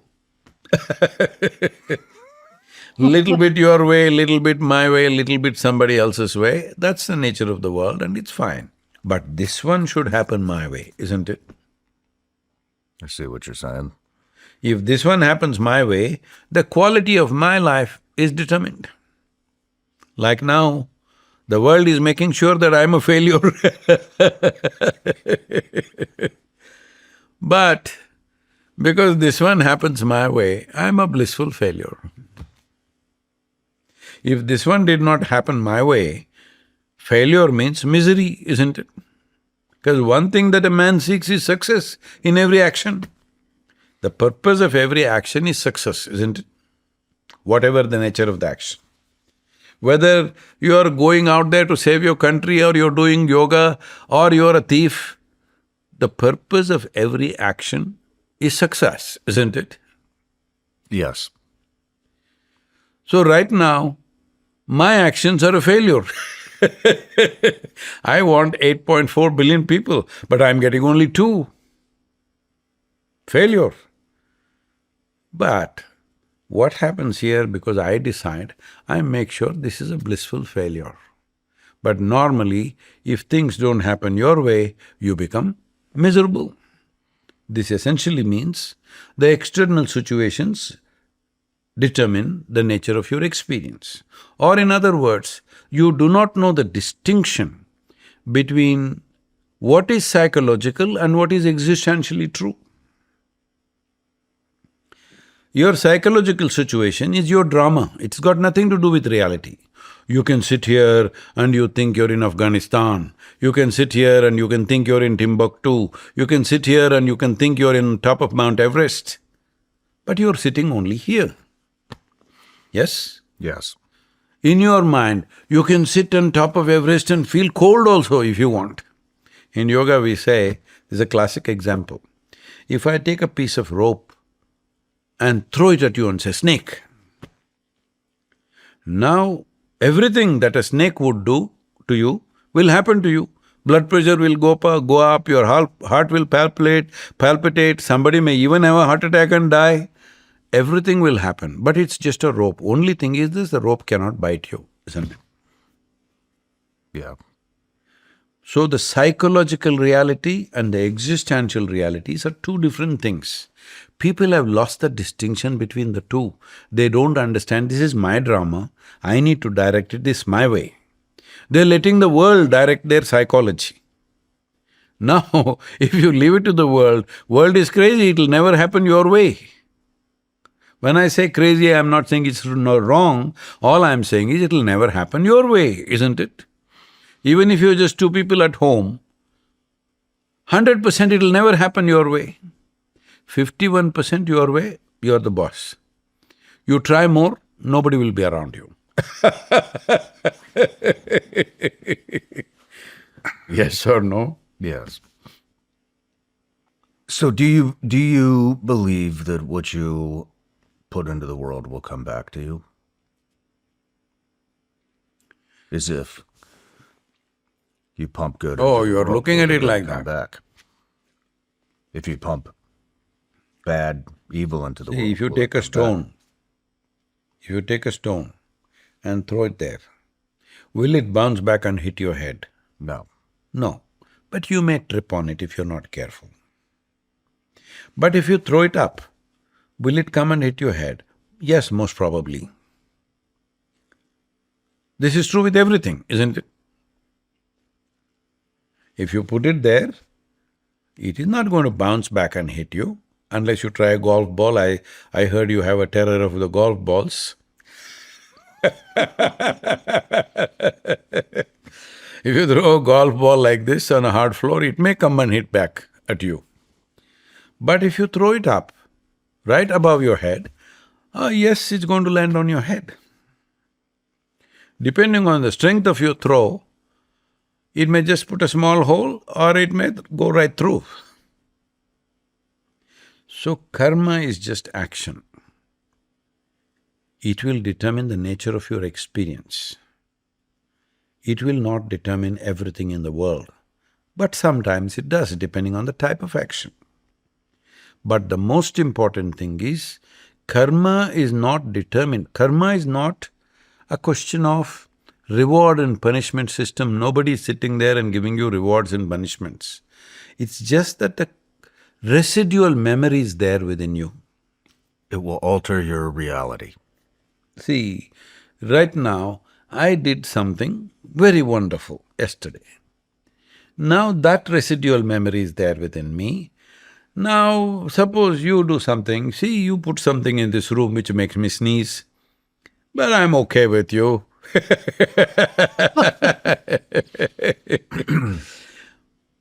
But if I do something yesterday which is making me feel nasty, the residual memory is there in me, slightest irritation, I will flare up. How would you rid yourself of those memories? You don't have to rid yourself. You just need to understand that they don't determine who you are. Your current karma is what determines who you are. It is trying to tell this, the people are bumbling into this thing, be in the moment. Do you understand? Essentially, yesterday's karma is there for everybody. Good, bad, ugly things we might have done knowingly or unknowingly. But right now, this moment's karma is in your hands, isn't it? Yes. How you think, how you feel, how you conduct yourself, is it in your hands? Yes. If you are conscious, If you get little excited, it may go out of your hand. It's happening to people all the time. Otherwise, why are people do things and they regret later?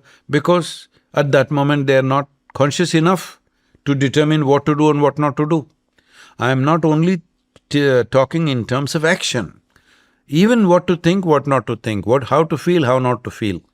Say, right now, if I say something abusive to you, immediately in your mind, maybe 10 times more abuse will come. Even you may not say it, but it came. The residual memory of that stays. But if you are determining the nature of your experience, it's like this. A yogi, I was going to conduct something with the people. On the way, the village people stopped and abused him in every possible way. He heard everything very attentively, not ignoring. Very consciously, attentively he heard. They went on. Then he said, see, 10 o'clock I have a meeting. I'll finish that. On the way I'll come back this way. You can tell me more when I come back. These people are those kind, they said 10 things, if he says one thing, they will beat him. But he says, I will finish my work and come back, you can tell me more things. What do you do with this man? Now he's like this not because he's a coward. He's like this because he's made up his mind that nobody hijacks his life, nobody hijacks his experience of life. It's okay, you're saying what you know best. If you're abusing me, what are you talking? Are you talking about me? You're talking what best you know, isn't it? Yes or no? Yes. If abuse is coming out of you, you're not talking about me. You're talking what is the best things you know. Unfortunately, if that's the best things you know, it's fine. This becomes my karma only if I react to it. If I react to it, now your abuse will determine my nature of experience. If I do not react to it, if I consciously look at it, he's saying all these 10 things, how much of it is true with me, how much is not, then I will respond to it consciously as I should. This is not pacifism.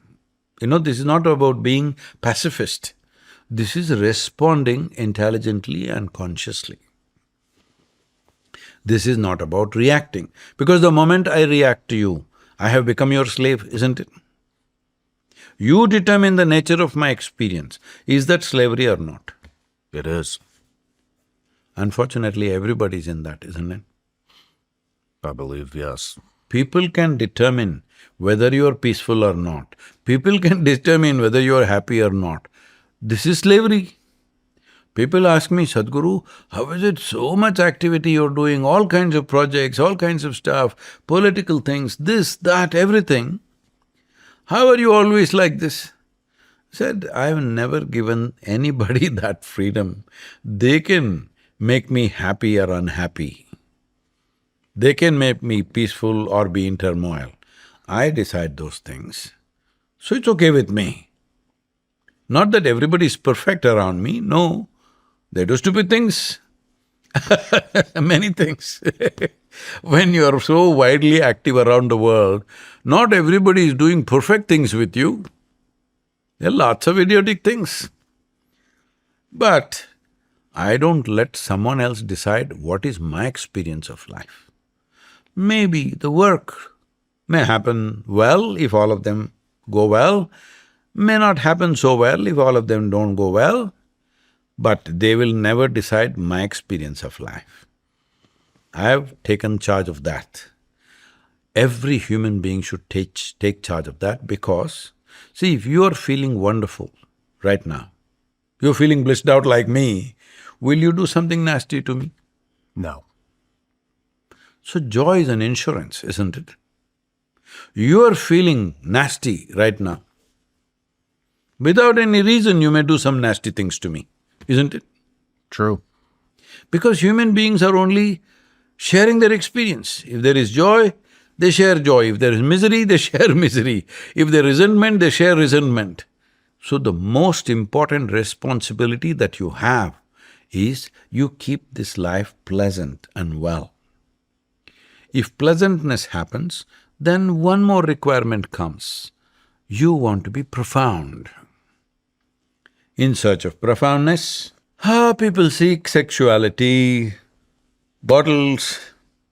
No, what's in the bottle? They seek drink, whatever, alcohol, drugs, this, that. Somebody seeks God, somebody goes to the temple, somebody meditates, somebody will do yoga. All this why? In search of pleasantness and profoundness. Somebody says, all this will not work, I will go to heaven. Why? Because the advertisements have always said, heaven is a very pleasant place. Right from your childhood, if I told you, God lives in heaven, but it's a horrendous place, do you want to go there? No. You'll say, I'll pray from here only, let him be there. But they have advertised that it's a pleasant place. So all I'm saying is, whether you want to drink, or you want to drug, or you want to meditate, or you want to do yoga, or you want to go to heaven, essentially you are in search of pleasantness and profoundness. But human experience is caused from within. Is that a fact? Yes. Neither pain nor pleasure ever came from outside. Stimuli may come from outside. Pain came from inside, pleasure came from inside, isn't it? Yes. Joy came from inside, misery came from inside. Stimuli may come from outside. Agony and ecstasy also came from inside, isn't it? All human experience comes from within you. What is coming from within you, if that doesn't come the way you want, isn't that a major derailment of life? Yes. That's what we need to fix. But we are trying to fix the world all the time. No, world is not the problem. Yes, some things need to change. We will work on that. But without you and me being well, how will the world be well? It's just a joke. It's a damn good point. We talk a lot on this show about how important it is for the military to modernize faster, because there's no shortage of good technology being built in the private sector right now. The problem is getting that technology into the hands of the people who actually need it. And from everything I've heard, working with the Department of War can be incredibly difficult. Most companies have no idea who to talk to, where the real decision makers are, or how to actually secure funding. That's where SBIR Advisors comes in. They've built a team of over 60 former acquisition officers who understand how that system actually works. They help companies find the right buyers, find funding, and write winning proposals so they can get on the right contract fast. Since 2020, they've helped small businesses win over $600 million in government contracts.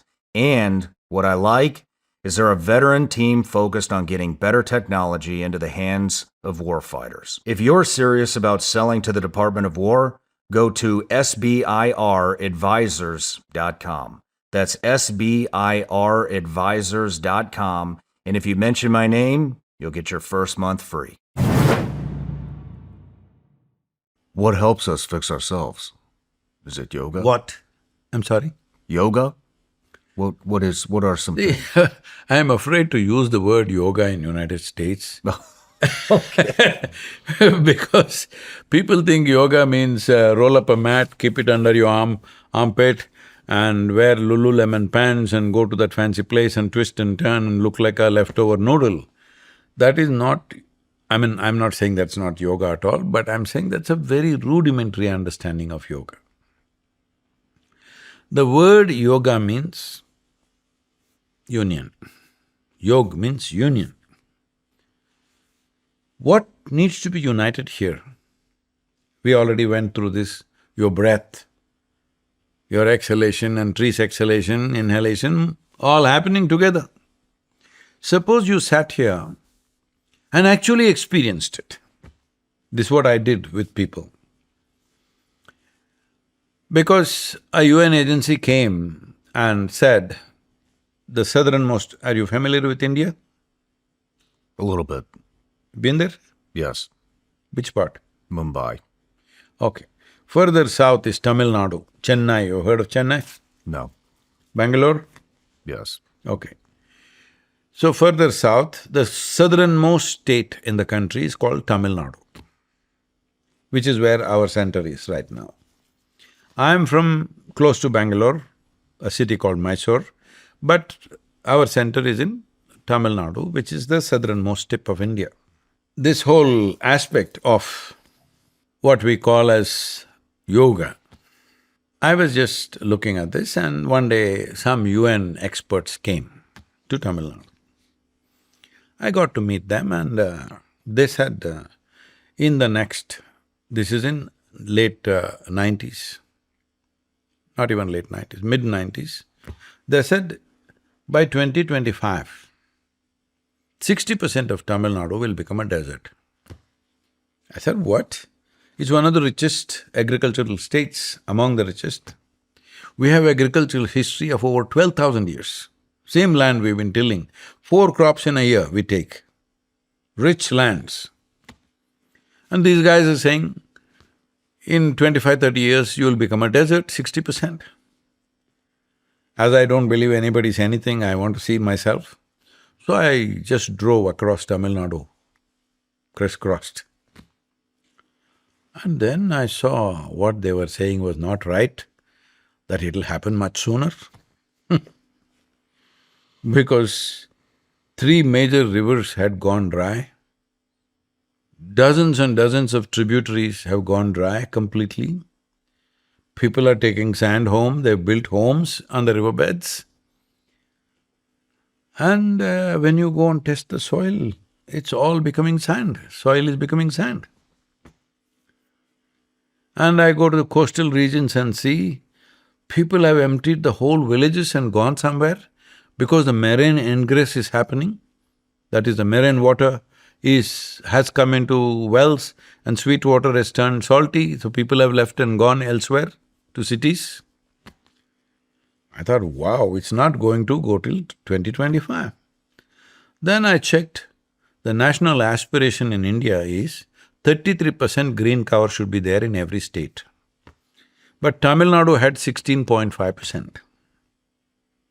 So I made a simple barefoot calculation, this many thousand square kilometers and of land, so how many trees you have to plant to make it 33%. So I came up with a number, 114 million trees if you plant in the next 6 years' time, in the next 12 to 15 years' time, you will have 33% green cover. That means we would have prevented this desertification. But how to plant? So I call a small group of people and say, hey, we need to plant 114 million trees. They roll their eyeballs. Sadhguru, do you know what is 114 million? How many zeros in that? How can anybody plant 114 million trees? Then I asked, what's the population? 62 million. Said, if all of us plant 1 tree today, take care of it for 2 years and plant 1 more, we got the number. Just that we don't do it, that's all our problem is. So I got a few thousand people. I know they won't get the point if I just say, around 11:30 I met them. All Tamil people, small town, rural people, everything. Nicely they get washed up and put fresh clothes and silk sarees and everything, women, children, everybody came and sat. The meeting is in open place, where it's hot, 11 o'clock sun. They're all sitting and sweating. I came and I also sat there in the sun. I'm simply gossiping with them, letting them burn down a little bit. After initially they're laughing, happy, I'm telling them so many things. Then slowly they're wilting away, the sun. They're looking at me like this, what's wrong with Sadhguru? He's just making us sit. Close by there are huge rain trees, about 5 trees, which each tree covers more than 3/4 of an acre. That kind of massive trees. Wow. They're right there. But I'm sitting in the sun, they're also sitting in the sun, wilting away. They're looking at me, something, he's lost it or something. Made him sit there for about 1.5 hours to 1 hour 45 minutes. When I saw everybody was like wilting away, I said, come. And we walked and went and sat under the tree. You know, a tree is such a fantastic thing. If you're really burned down in the sun, you go under the tree, fresh life comes into you. I said, is this nice? Yes, very nice. I said, this is all we need to do. And I made them sit down and do a certain kind of meditative process where I made them experience what you exhale, this tree is inhaling. What the tree exhales, you are inhaling. They sat like this, breathing, breathing, breathing.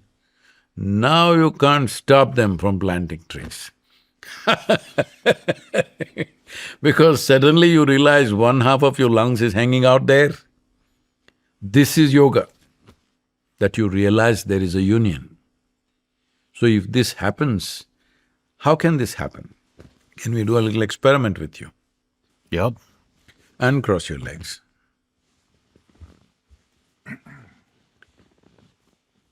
See, with your eyes closed, hold your palms like this and for about 2 minutes, brisk, eyes closed.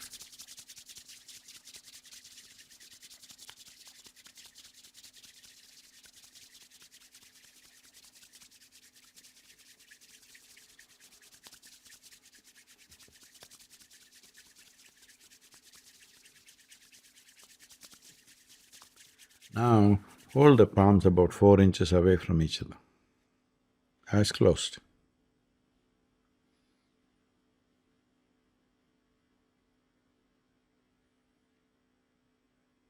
You notice something happening between your hands? Feels like opposite magnets. Hmm? Feels like magnets. Whatever, some sensation beyond your physical body, right? Yeah? Yes. So, there is a sensation beyond your body just because of brisk action. But please, you can open your eyes. You have definitely, because you've been in those situations, you have seen people losing limbs. Unfortunately, either because of road accidents or in the battles and wars, unfortunately, these things happen. Somebody lost a limb. The leg may be gone, but they still have sensations of a non-existent leg. Yes? Yes, they do. It's called the phantom leg. That means beyond the physical body, there is a sensory body. Your sensation is the outermost part of who you are, isn't it? So right now we'll do a simple experiment. Just touch this and see. Your right hand touch your left hand. Is that you? Yes. Yes. Touch this furniture and see. Is that you? No. How do you know? Because I can't feel. Here there is sensation, here there is no sensation. So what is the definition of yourself? Whatever is within your sensation, boundaries of your sensation, is you.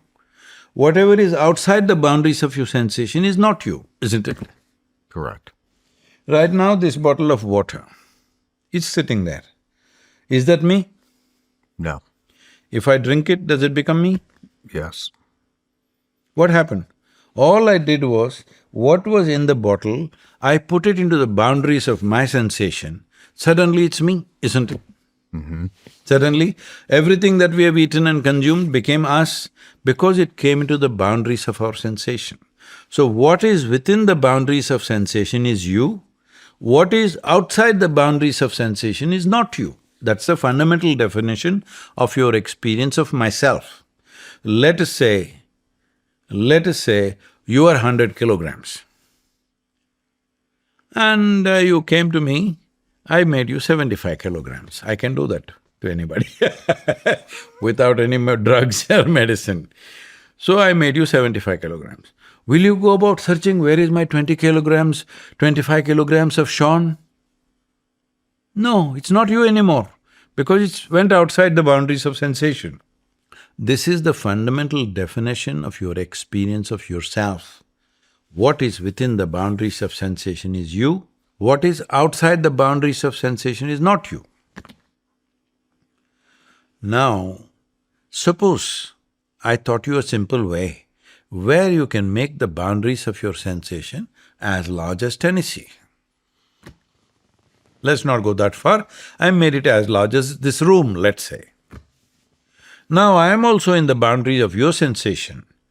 Now you experience me as a part of yourself, you experience everything animate, inanimate as a part of yourself. Once you experience me and everything around you as a part of yourself, do I have to teach you, thou shalt not kill, thou shalt not do this, thou shalt not do that? No. What is part of you? You anyway do your best, isn't it? This is yoga. Yoga means you experienced beyond your physical limitations that what I thought was myself, suddenly I realize what is me is not just this, one half of my lungs is hanging out on the tree, this, everything, because I expanded the boundaries of my sensation, or I opened it in such a way that entire cosmos is a part of me, then we say you're a yogi. If you experience whole creation as a part of yourself, then we say you're a yogi, otherwise you're a yoga practitioner. You twist and turn, you don't become a yogi. Anyone who twists and turns, they call themselves yogis. No, no, no. You must know some sense of union. You might not have heard the word yoga in your life, but you sat there and felt one with everything. You are a yogi. You understand? This is not because of a certain practice. If you didn't have enough sense, we'll teach you practice. Otherwise, if you have enough sense that if you're not too identified with this and that you're grown up with, if you simply open your eyes and look at the world, you will be one with everything. Just human intelligence is capable of this. This is why we call you a being, not a creature. That you should know how to be. Makes sense.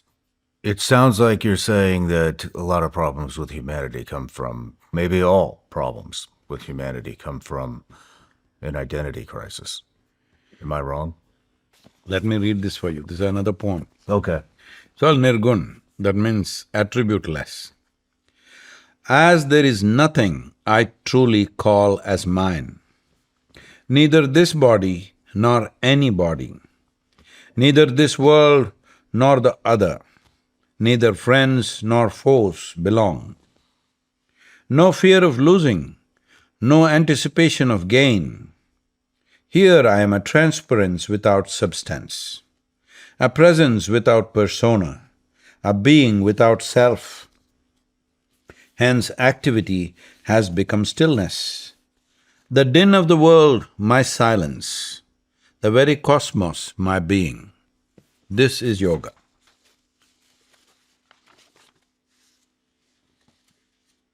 The very cosmos, my being. Yep, this is yoga. That means you're one with everything in your experience, not as an ideology, not as an intellectual thought, but a living experience, because your living experience is determined by where you hold your sensory body. So how do you know when you've achieved that? It's not an achievement, it's a homecoming. Even physically, if we look at it, the soil that you're walking upon and the body that you carry as mine are the same thing, isn't it? Will we get it now and transform ourselves, or one day shall we get it from the maggots and become good manure? This is a choice we have. If we get it now, our life could transform. We could walk with much more sensitivity on this planet. Otherwise, we still make good manure. I'm saying it's not necessarily wasted. I guess what I'm asking is how would somebody know that they have become one with everything? See, even if you don't have eyes, sun comes up, you know, isn't it? It tells you in so many ways. There's no question of missing it. Okay. But it's not an achievement. It's just that, let me Look, see, right now we are sitting here. Suppose this was not a building, we were sitting outside in the land. If we simply sat here, sat there, sat there, sat there, sat there, we would become part of the earth, isn't it? So did you achieve something becoming part of the earth or soil? It just happened. That's where you came from, that's where you went back. Homecoming it is. Okay. Not you reached somewhere, no. You just fell back into the lap of creation as you should be. Whether you like it or not, that's where you are anyway. So this is why we say this is a realization. This is not an achievement, this is not an attainment. A realization means what? Something was always here, but you didn't see it. Today you saw it. You realized means that you were stupid, what was hanging right in front of your eyes you did not see, today you saw. This doesn't mean you achieved something, you realized. I have been trying some, I wouldn't necessarily call it meditation, but maybe I'm trying to experience some type of a calmness, some type of a peace. And so as you say, this isn't where I live, but we're out in the woods. I also live out in the woods, but we live out in the woods. And Well, you went to South America, is it? no, but I've actually never even talked about this. I've never told anybody this because it sounds probably stupid. But I really started paying attention to depth perception and trying to view the world in more of a three-dimensional, experience. So World is three-dimensional, isn't it? say that again? The world is already three-dimensional, isn't it? Yes, but sometimes I don't see it that way. Sometimes when I'm not paying attention, when I'm in a rush, when I'm thinking about other things, I don't, yes, it's three-dimensional, it is. But it appears maybe two-dimensional, one-dimensional. How do you see the moon? Most people see it as a plate. That's kind of what I'm getting at. And so what I really pay attention to are the trees, the branches, the leaves, how far apart they are from each other, the depth perception in between trees, then the depth perception in between the trees and me.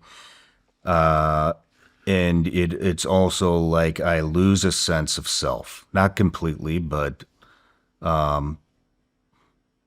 maybe 75% of the way there. And I've only able to achieve losing my sense of self through certain psychedelics, like experiencing an ego death. But for whatever reason, and this is kind of a new thing for me that I've discovered, is when I really pay attention to my depth perception and the distance in between objects and nature, and particularly, it brings I already described it. Do you know what I'm talking about? Mm-hmm. I must tell you this. For me, if I look at anything, if I see you, I don't see…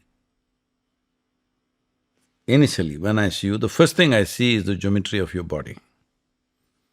Similarly, if I see a tree, if I see anything, first thing I see is the geometry of what it is. For me, the deepest experience is always, of the physical stuff, is always geometry. I drive into my garage at 35–40 kilometers per hour and then stop 2 inches away from the wall. Very important for me. People say, Sadhguru, you come in so fast, suppose you can't break in time, you will be in the bedroom. I said, that day I'll stop driving. Because in my mind, it's just the whole shape and size of the garage, how it is, everything is figured out. I don't think I'll make a mistake unless I've lost my faculties. Because I don't hit any bottles, I don't lose my faculties, they're full on. Why I'm saying this is, what you're saying is important. In this engineering book, there is a simple method I've given people. Say, just watch, make the tap drip like one drop every few seconds kind of thing. Make it drip like that. Just watch how it takes shape, how it drops, how it splashes on the ground and spreads. Just watch, simply watch. What will I get? Nothing. Because the greatest thing in human experience or human faculty is attention, conscious attention. If you pay conscious attention to the simplest things, fantastic things will happen. It's not about the phenomena that you're watching. It's not about the water drops, it's not about the breath, it's not about the trees, it's not about the structure of the trees. It is the keenness of attention. If you develop that keenness of attention, if there is sufficient attention, every door in the universe has to open to you. It's that attention which is missing. Today people are carrying their lack of attention as a qualification. I have attention deficiency is a qualification. This happened. You heard of Andrew Carnegie? Andrew Carnegie? The Carnegie guy who became very successful in late 1900s and early 20th century. Those days he started making a lot of money. More money than anybody else was making for those times. Not like today everybody's talking $1 trillion, not that kind. But big money. So US government became suspicious that he's doing something hanky-panky. How is he making so much money? So they had an investigation by the congressman. They checked everything was proper, nothing, he's not doing any crime. Then they asked, how do you make so much money? He said, see, I can keep my mind absolutely focused on something for 5 minutes at a stretch. Can any of you do that? They thought this is a joke. Wow, what makes you think we cannot focus on 5 minutes? We can do it. He set up an experiment. Most people could not hold it for 10 seconds. Then he said, you guys should not be running United States. Because it's in the attention. In yoga we call this prajna. That means you hold your attention in such a way, slowly you become conscious. If you hold your attention on something, it doesn't matter what. You understand? Doesn't matter what, you can hold it on this microphone, you can hold it on that bottle, you can just stare at nothing, but attention, conscious attention. If you stay that way, slowly the very cosmos will open up for you because your consciousness opened up. Once your consciousness opened up, see, the boundary of your body is framed by your memory.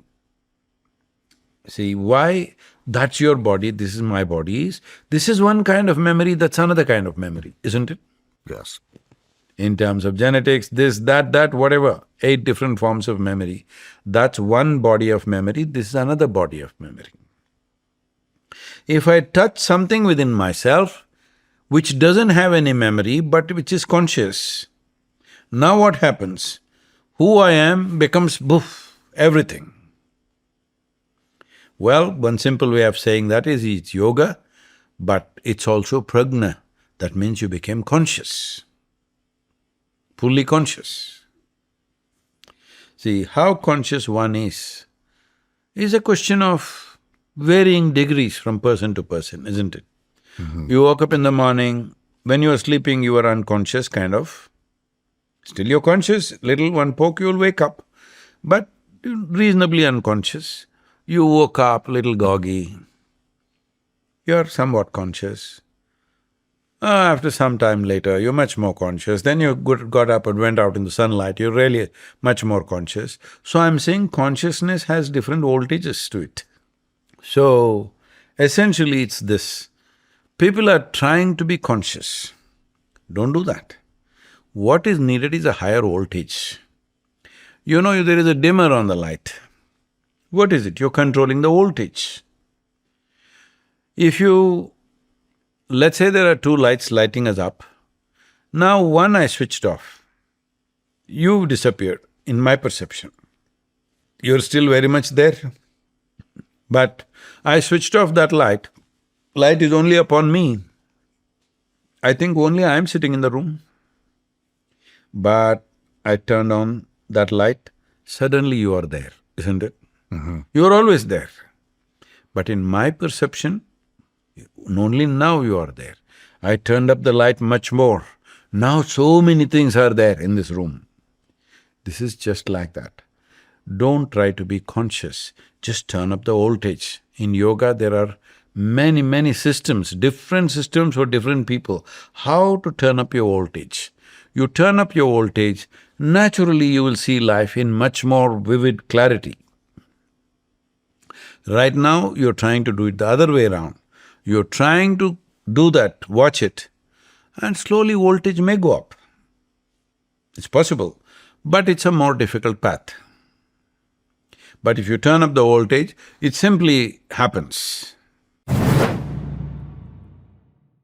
When I started this business, it was just about figuring out how to get this show off the ground. Then before I knew it, the operation got bigger. More people, more moving parts, payroll, onboarding, HR questions, benefits, and all the admin work that comes with actually running a company that nobody wants to do. And that stuff matters, because if it's not handled cleanly, it slows everything else down. That's where Gusto comes in. Gusto is online payroll and benefits software built for small businesses. It's all-in-one, remote-friendly, and incredibly easy to use, so you can pay, hire, onboard, and support your team from anywhere. With Gusto, payroll tax filing can be automatic. Direct deposits are simple, and they have options for health benefits, commuter benefits, workers' comp, 401k, and more. You also get unlimited payroll runs for one monthly price, so there are no hidden fees or surprises. And what I like is it's not just payroll. Gusto has built-in tools for offer letters, onboarding docs, direct deposits, and you can even get direct access to certified HR experts when something comes up. It's also quick and simple to switch. You can transfer your existing data, get up and running fast, and you don't pay a cent until you run your first payroll. Try Gusto today at gusto.com/SRS and get 3 months free when you run your first payroll. That's 3 months of free payroll at gusto.com/SRS. One more time, gusto.com/SRS. How can you control the voltage? You can turn it up. How? Say you've been in the army, sometimes you're little like this. Something needed, don't you turn up your voltage? Yes or no? It's adrenaline. You're suddenly talking about chemistry, now we will have to talk about chemistry. Okay. Because you must understand, the chemistry for painful experiences and the chemistry for pleasureful experiences, the fundamental chemistry is same. The chemistry for fearful experiences, chemistry for exciting experiences, fundamental chemistry is same. It's the context of your framework of your mind which makes this pleasure or pain, stress or excitement, agony or ecstasy. This is determined not by the chemistry. Chemistry is just the same. It pitches up. When it pitches up, if you're in the right framework of mind, then this becomes pleasure. If in the wrong framework of mind, it becomes pain. Same things when they're done to people, sometimes it causes pleasure. Your friend came and tickled you, it feels like pleasure. Somebody that you don't like came and tickled you, unpleasant, isn't it? Because it's the frame of your context. So it's the context that you need to change, not the content of your life. Content doesn't decide the quality of your life, it's the context. So changing that context is the most important thing. Every human experience has a chemical basis. What you call as peace has one chemistry, misery has another chemistry, joy is another chemistry. All these have chemical basis to it. Why are we creating wrong chemistry? We are creating wrong chemistry because we are doing so many things unconsciously. We can do experiments, you can do it by yourself also. See, if you just hold your hands like this, hold it like this comfortably, place it on your thighs. Sit with your spine reasonably erect, otherwise you cannot notice it.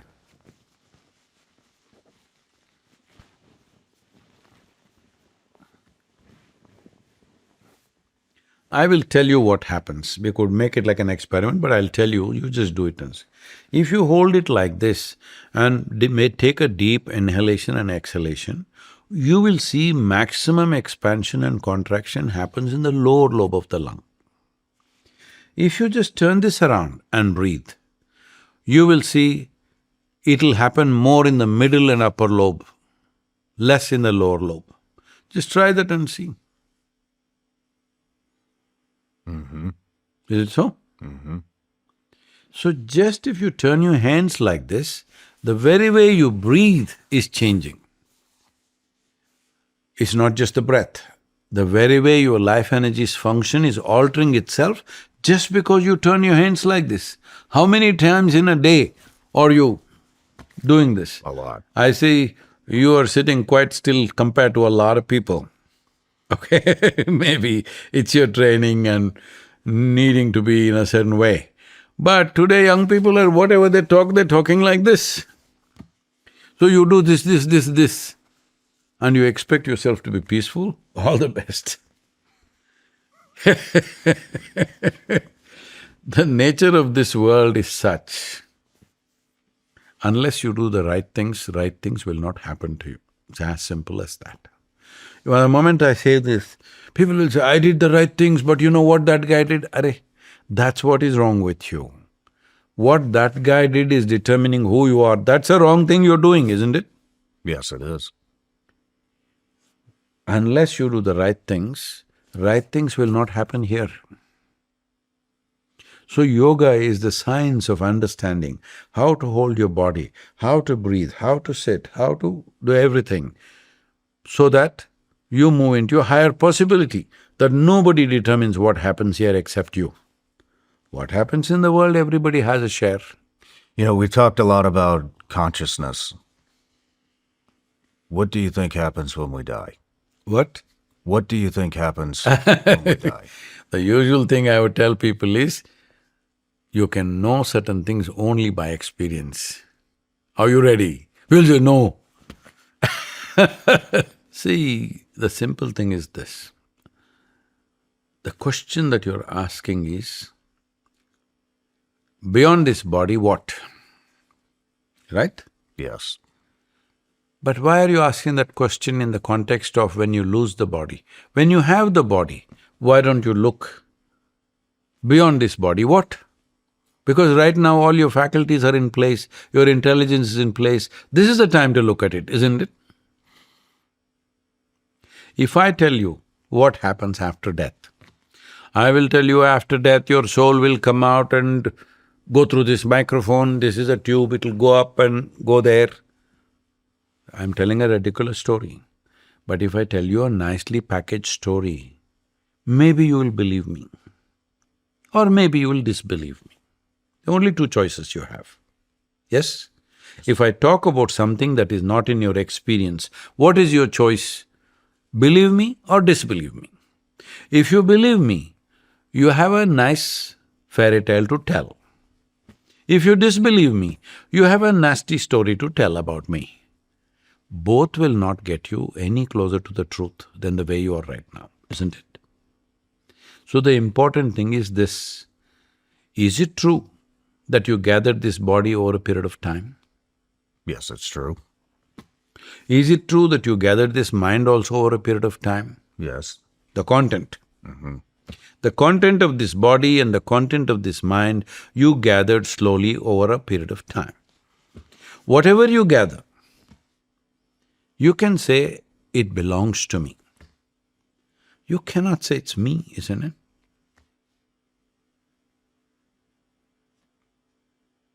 I don't know.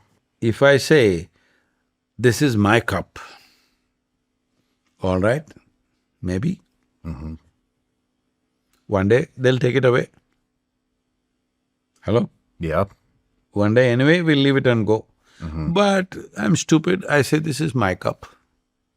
All right, you'll bear with me. But if I say, this is me, then you know I'm a case. This you're doing every day. Food appears on your plate and you say, this is my food. You eat it and then you say, it's me. Crazy or no? No. What? Because, I mean, if you consume something, it absorbs into you. All right. But what you're carrying here is something that you gathered from the earth, isn't it? Yes. And one day you'll give it back. So it's yours for now, but not you. Hello? Yep. Okay. So your body belongs to you, I appreciate that for now. One day maggots will dispute that. I will not start that now. It belongs to you, it's fine with me. Your mind or the content of your mind belongs to you, fine with me. But what belongs to you is not you. The moment I say my body, that means there is me and my body separately, isn't it? My cup, my body, my hand, my leg. Yes or no? Yes. So beyond this, there is you which has not come into experience. So you want to explore that after you lose the body? After you lose the body, you would have lost all your faculties. How the hell will you explore that? This is the time, isn't it? That makes sense. Right now, I asked you a simple question. If you close your eyes, are you still there? See, you're there. Eyes closed. You can't see the world, but you're still there, isn't it? Yes. So if you're still there, should you not look at what is this relationship between you and your body that's made you feel like this? See, if you really love somebody, you feel like they're part of you. Wonderful. But you know they're not you. That is also wonderful. With your body, you don't know that. That is a problem. So what do you consider you? What do you mean, what do I consider? I mean, what do you consider to be you? If your experiences are not you, what is you? What are you comprised of? I just read a poem to you. You did. See, whatever we accumulate can only be ours, can't be us. At certain moments of intimacy, we may feel somebody is me. But if you treat them too much like yourself, you will lose them. Yes? This also same. If you treat it with little distance, you can manage it and use it the way you want. There's a little distance between you and your body, you can use it the way you want. You can use your mind the way you want. Right now it's using you up. When I say it's using you up, what is the life that people are having? The needs of their body and their mind are occupying their entire life, yes or no? Yes. Physical needs of food, sexuality, sleep, comfort, psychological things of emotion, this, that, whatever, isn't that occupying their entire life? Yes. Tell me, your body and your mind should be serving you, or you should spend your entire lifetime serving them? I'd rather it serve me. They should serve you. Well, you've been in the forces where they have… if you don't get it, they will beat you into the place where your body should serve you, not you serve the body. You're hungry, you don't eat, you're thirsty, you don't drink, you need this, you don't do this, you don't even bloody pee, all right? When you have to do something, you do. We are also like that. That's why I told you, if I sit here 12 hours, I will conduct a session like that only. No water, no going to the restroom, no nothing. Because we don't want to serve the body, we want to take care of the body. But we are not here to serve the body or the mind. These two things must serve me in my intention of what I want to do with my life, isn't it? Yes. If that needs to happen, you need a little distance. So you ask me, what is the first step? Well, people, can start with something, not for you. For you, I would say you must start with a little bigger step called inner engineering. But for the people who are just watching for the first time, they can start with what is called as a Miracle of Mind. It's a free app available on the App Store. It costs us a lot of money to service this, but we are offering it free because I see if we don't take steps now, mental health is going to be in pandemic proportions. Already they are saying, the stats are showing, 1 in 3 teenage girls in America have gone through at least a few episodes of depression and medication. 1 in 3, 33%. In my experience of teenage girls when we were of that age is, they're giggly and bubbly for no reason. They're not depressed. You can't depress them. That's how they used to be. Now they're getting depressed. Whatever the reasons, there are so many reasons, I don't want to go into the science of it, it's a complex process. But the most important thing is, we must give them something that they don't get into it.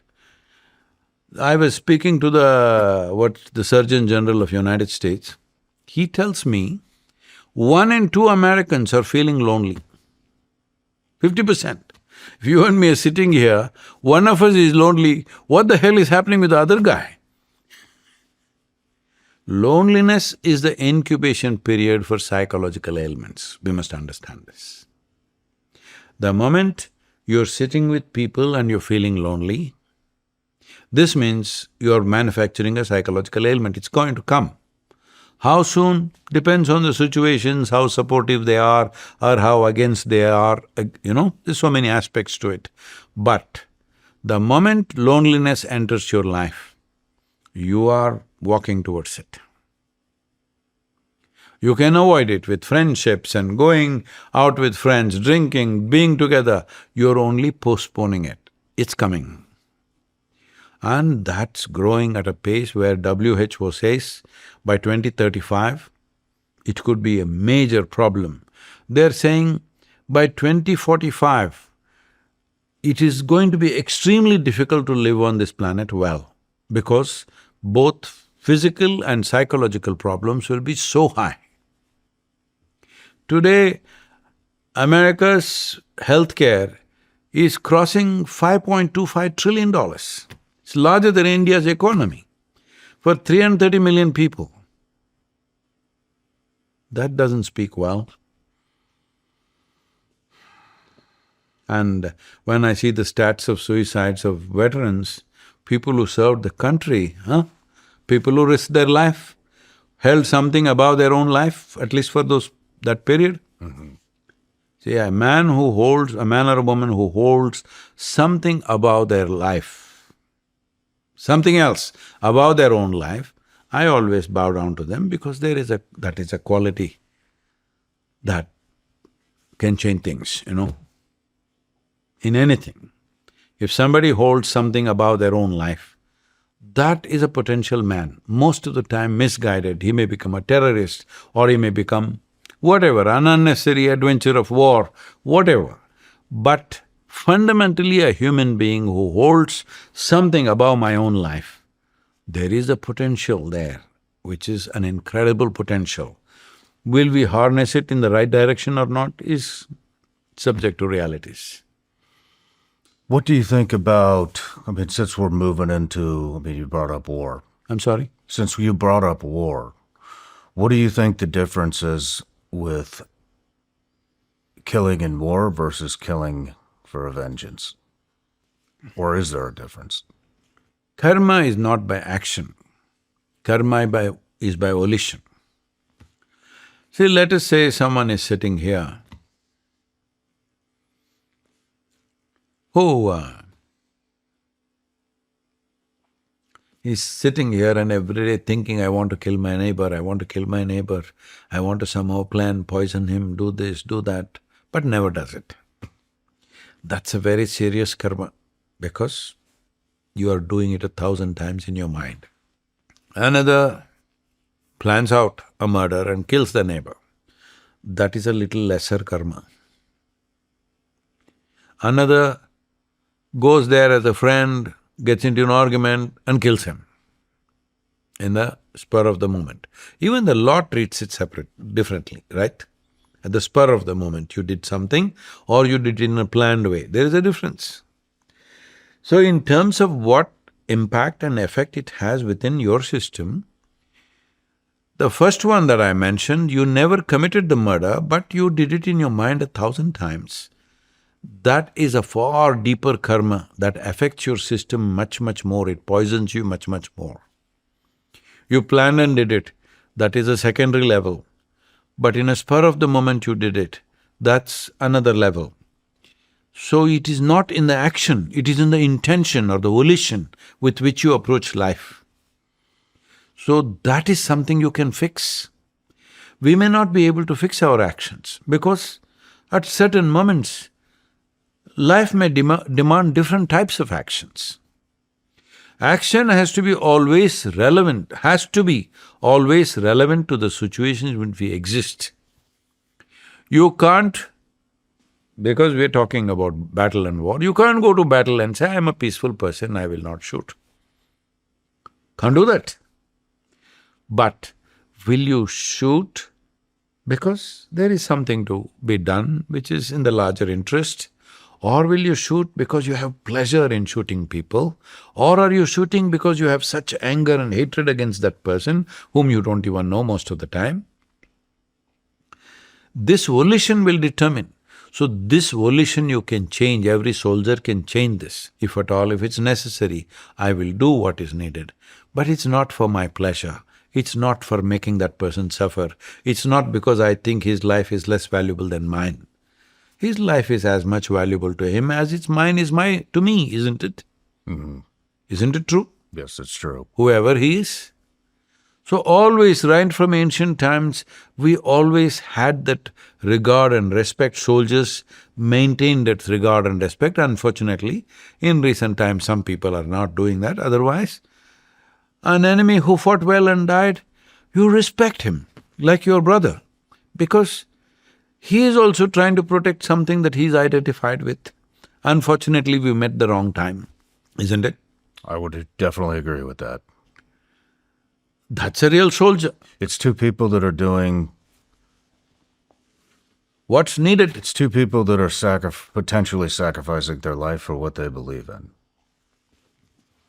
Well, who knows? They're doing who what's knows, right? needed in the given moment. It's not a question of right and wrong, because the whole scenery is not decided by them.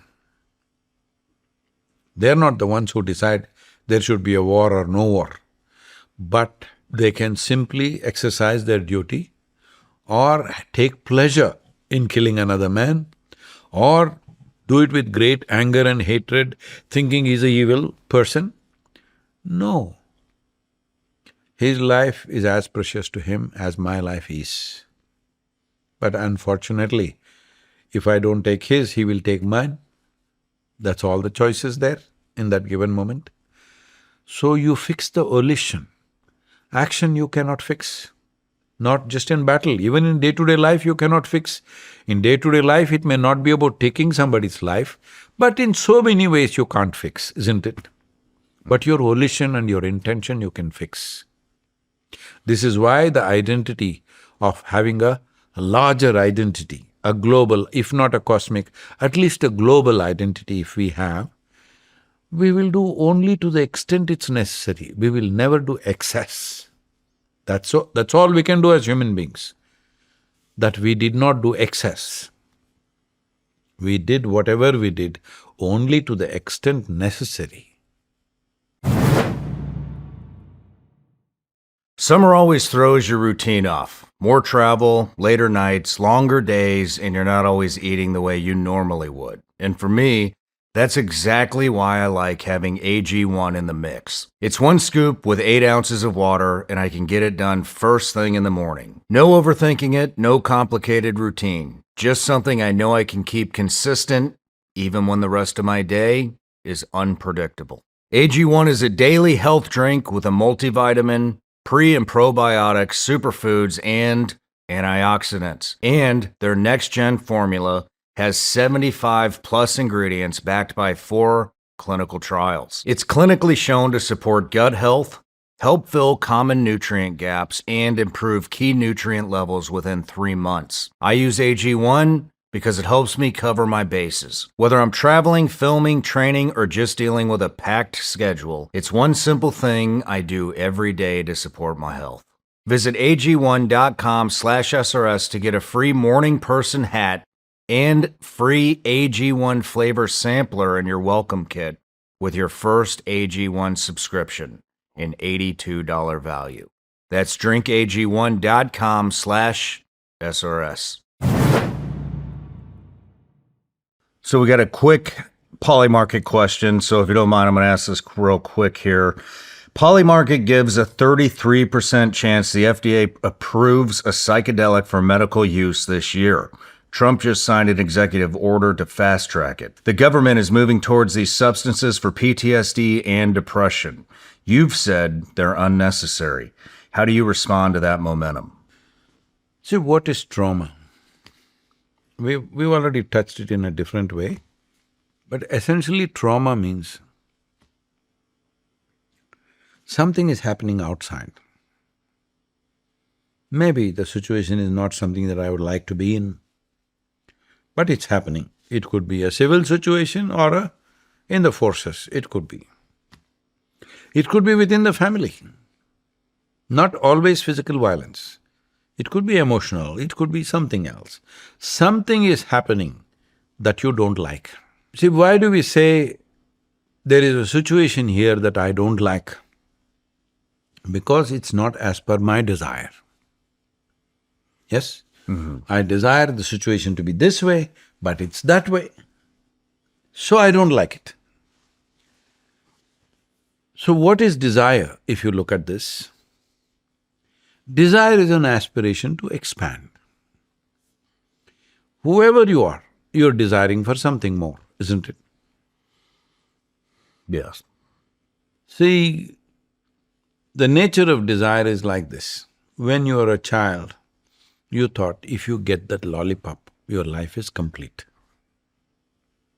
Then with lollipop in your mouth, then you thought after everyday lollipop in your mouth, it was not good enough. You wanted the bicycle. Then you really believed, if I got that bicycle, I'll be on top of the world. And it did feel like that. You got on the bicycle and rode, it felt fantastic. Then bicycle got older, then you saw the neighborhood girl and you thought, if she's there with me, be too fantastic. That happened, this happened, that happened, so many things happened, all right? But still, you see, there is something more. Doesn't matter who you are, still there is another desire. So the very nature of the desire is such, always there will be one desire which is unfulfilled, at least one. Yes or no? What's that? Huh? And what's that? That next one, whatever that is, for different people it's different. So the Never object… ends. It never ends. There's always something more. I don't want to make a conclusive statement like that. I'm saying the object of desire keeps changing, but the desiring process is the same thing. How you desired for the lollipop, how you desired for that neighborhood girl, how you desired for a career, how you desired for money, how you desired for wealth, desire fundamentally is same, isn't it? Yes.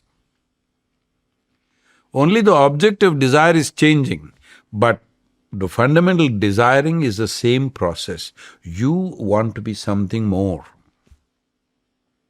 Now that from lollipop you're slowly graduating to all this, why all this, Shawn? I will make you the king of this planet. Will you be fulfilled? No. You want the moon, is it? I don't think anybody would be fulfilled. No, let's explore. We're not talking about you, we're exploring. Okay. If I give you the moon, will you be satisfied? No. Why not the whole solar system? I'll give you the whole solar system, you're the king of the solar system. Then you'll say, why not at least one galaxy? All right, we have one galaxy. Then you'll say, what about the other galaxies? So there is something within you which does not like boundaries. Unknowingly you're seeking yoga, I'm telling you. There's something within you which doesn't like boundaries. But desiring is a constipated expression of your consciousness. Something is aspiring. You know what's constipation? It happens little by little. That's a problem. So, desiring is a constipated expression of the longing to expand limitlessly. If you want to expand limitlessly, can you do it physically? No. See, you got it, man. You're a spiritual guy. The moment you see that I want to expand limitlessly, physical is not the way to do it, you are on the spiritual path. That's what spirituality means. You realized the limitations of being physical, but your desire is way beyond your physical self. You thinking it'll happen with property, you thinking it'll happen with $1 billion, you thinking it'll happen with this and that. No, it doesn't happen. Look at the people who have it. It not happened to them, isn't it? It has not happened to them. Yes. So, desiring as a phenomena is the expression of your boundless consciousness to find its original nature. It wants to go home to that limitlessness, but you are giving it a constipated expression slowly, one by one. But life is a very limited process, we are all mortal. Mortality is not because I am talking about it. When we are born, we got a death sentence, isn't it? They don't tell us when. It could be today, it could be tomorrow, it could be 100 years later, we don't know. Hello? Yeah, But death sentence is confirmed both for you and me? it's coming. Confirmed or no? Say that again? Is death sentence confirmed both for you and me? Yes, it is. Only date and time you do not know. So if you want to know the date and time of your death, you know how much yoga you have to do. This happened. There was a man called Shankaran Pillai. He went and met a few of his friends in the bar, they started drinking. After a few drinks, usually men start bragging. Stories get taller and taller. This was a mystical day. Different days are dedicated to different subjects. When people get drunk, they'll talk about how they drove their car or rode their motorcycle, how they shot something, this. If they are hunters, they talk about shooting. If they're drivers, they talk about driving. This is a little mystical gang. They were talking about all the mystical stuff. Everybody was talking about how they saw the ghosts and this happened, that happened. They pulled out a ghost out of a bottle and a genie came out of this and stuff. This guy was just knocking off drinks. I said, "What, you don't have nothing to say?"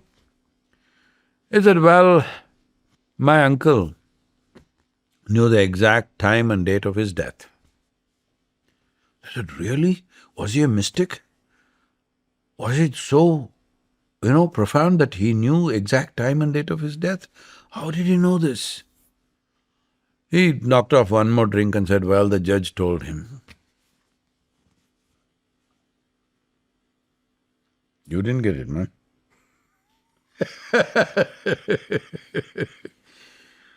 If you do certain actions, the judge will tell you exactly when and how you will die. That's not a good thing. So, I'm saying trauma is because life is not going the way you're desiring.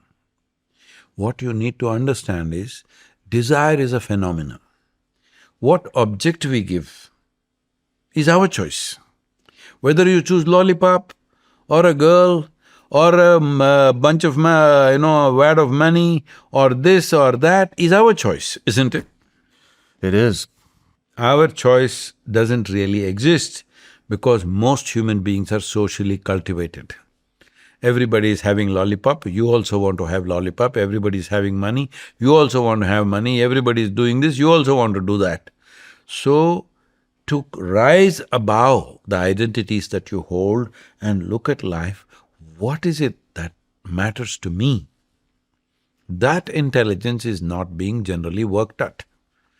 Our education systems, unfortunately, have not structured that way, because if everybody looks at life intelligently, this may not be liked by you or by your community.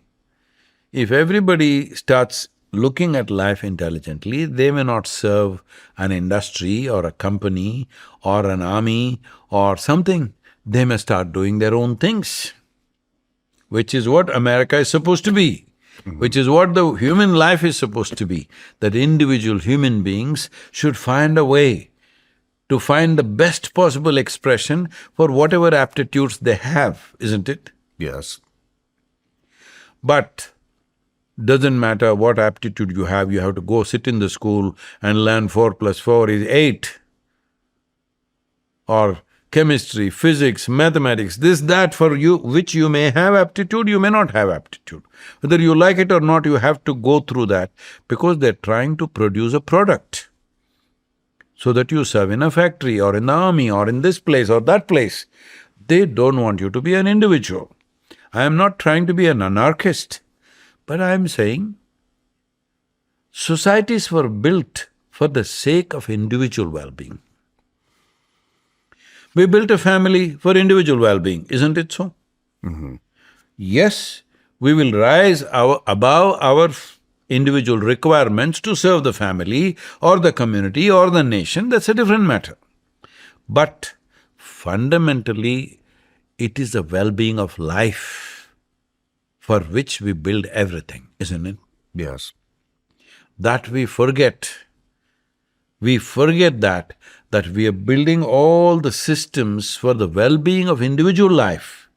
But systems, this is literally getting caught up in the process. We built this building because we want to do something. But we don't know how to open the door and get out of this damn building. Then this is a prison, isn't it? Yes, it is. This is all that's happening right now. Because you don't like something. Why? Because it's not going according to the object of your desire. You could easily change the object according to your choice or according to the requirement of the situation. But that doesn't happen, so it creates unpleasantness. This unpleasantness, we call it as trauma. At that moment it happened, but now it repeats itself. Well, you're talking about people who've been in extreme situations, all right? Because battle is the most extreme situation human beings can create. Famines and battles are the two most extreme situations human beings can create. Unfortunately, too many people are in both in the world today. With all this technology and stuff, with so much information and knowledge, we should have eliminated both, but both are very prevalent in the world, battles and famines. So, an unpleasant experience happened, let's say. Something that we don't like is unpleasant. We don't like because we had a desire for this, but this is happening. Wrong thing is happening in our mind. Somebody else may be enjoying that situation, isn't it? This is true. So, trauma is because of the resistance that we have for something that we think we don't like. What we don't like is something other than what we desire is happening. But desire is essentially not about these objects that we desire or situations that we desire. Desire is a phenomena which wants to expand limitlessly. Even if I give you one galaxy, it's not enough, I must tell you this. I was here in United States just before I started the Save Soil journey. I rode a motorcycle, a lone motorcycle from London to southern India, 30,000 kilometers in 100 days. Wow. In 2022. I should have brought that book for you, I don't know if they have. So, I'll send you that book, just flip through that. This is people's experience. I just told my daughter, so many people served me on the way. Just collect their experiences, what it is, because it was so brisk. I'm riding 16 to 18 hours a day. In this 100 days, I did 691 events along the way. Wow. Apart from the- 691 events? Yes, on an average, nearly 7 events per day. And riding. Wow. Even when I'm riding, I'm doing interviews as I'm riding. You will see, for the first time ever in Indian national television, there's a man riding with a full-faced helmet and he's talking and giving interviews for hour-long interviews on the national television. That's me. So I said, take their experiences and put it in a book because all of them served. Because in every country that I went, different groups of people, different groups of people. Before I go there, they're ready with the events and works. I said, collect the experiences. So I said, within 1 year, let's do it for the first anniversary. It didn't happen. I said, what the hell happened? No, I'm collecting, she said. I said, you lazy bum, what are you doing? 1 year over? 2 years over, she didn't do it. 3 years, now 4th year she published. Then I look at the book, it's 450 pages. I said, what is this? You don't know, there were 1,000 pages. I had to edit it down and bring it down to 450 pages. People sharing their experiences. I thought it'll be some small booklet, just do it quickly. What is that book about? Huh? What is the book out? The book just got out on March 21st for the 4th anniversary. Congratulations. I'll send you that one. I don't think they have it here probably. Thank you. It's not a reading book, it's just people's experiences of this 100 days. So, when this whole process is happening, just before that I come to United States. We didn't do the campaign in US, but I started in Caribbean, then went to London, and from there I rode on. But I was activating the media, I did some podcasts and this and that to bring interest in the subject, because soil was an unknown thing at that time. Today it has become the mainstream of the COP meetings and everything in 4 years' time. So, one morning I'm sitting here and I see one young man running around like his tail is on fire. I said, hey, what are you up to, man? He said, Sadhguru, I just want to make $1 billion. I want to make $1 billion. I said, what, only $1 billion? Tomorrow you come, I'll give you $1 billion. Really? Sadhguru, you'll give me $1 billion? Yeah, man, come tomorrow, I'll give you $1 billion. 8 of his friends were sitting quietly. I said, see these 8 guys who are sitting quietly here, I'll give them all $10 billion each. Oh, why, Sadhguru? They get 10 billion, I get 1 billion. You idiot, just now you said $1 billion is the ambition of your life. The moment they get 10 billion, you become miserable. Neither they got nor you got, just the idea. This is the nature of the desire. Your objective desire is just decided by the times and the societies in which you exist, isn't it? Yes. If you were here 200 years ago, you wouldn't be thinking all this billion nonsense. You would be thinking just how to cross Mississippi, maybe. Do you have desires? Huh? Do you have desires? Oh, lot of them. Are you able to control them? I create them. Why do I control them? Well, that's what I meant. I create them. Your desires are anyway created by you, either consciously or unconsciously, is the only question, isn't it? Yes or no? Yes. I guess what I'm asking is I think a lot of people let desires run their life. That's what I'm saying. The question is, do you drive your desires or desires drive you? Nothing drives me. I drive every aspect of my life to the extent that I want. Nothing drives me. I am not a Waymo. You know what's a Waymo? Yeah, I know what a way. I am not a Waymo driven by something. I drive. And I think I drive well.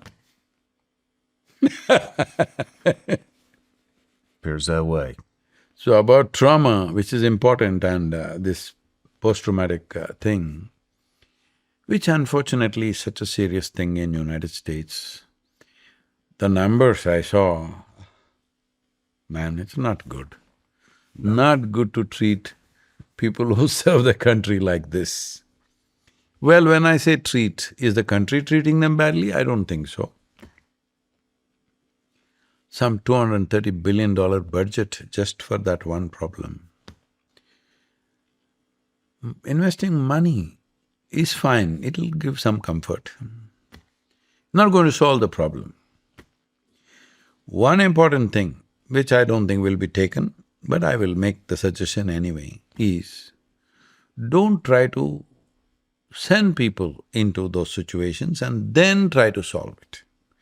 Before they go, why don't we spend a certain amount of time? I know you're training to be strong, you're training to be tough, to shoot straight and this and that, all those things are important for the soldier, fine, I'm fine with that.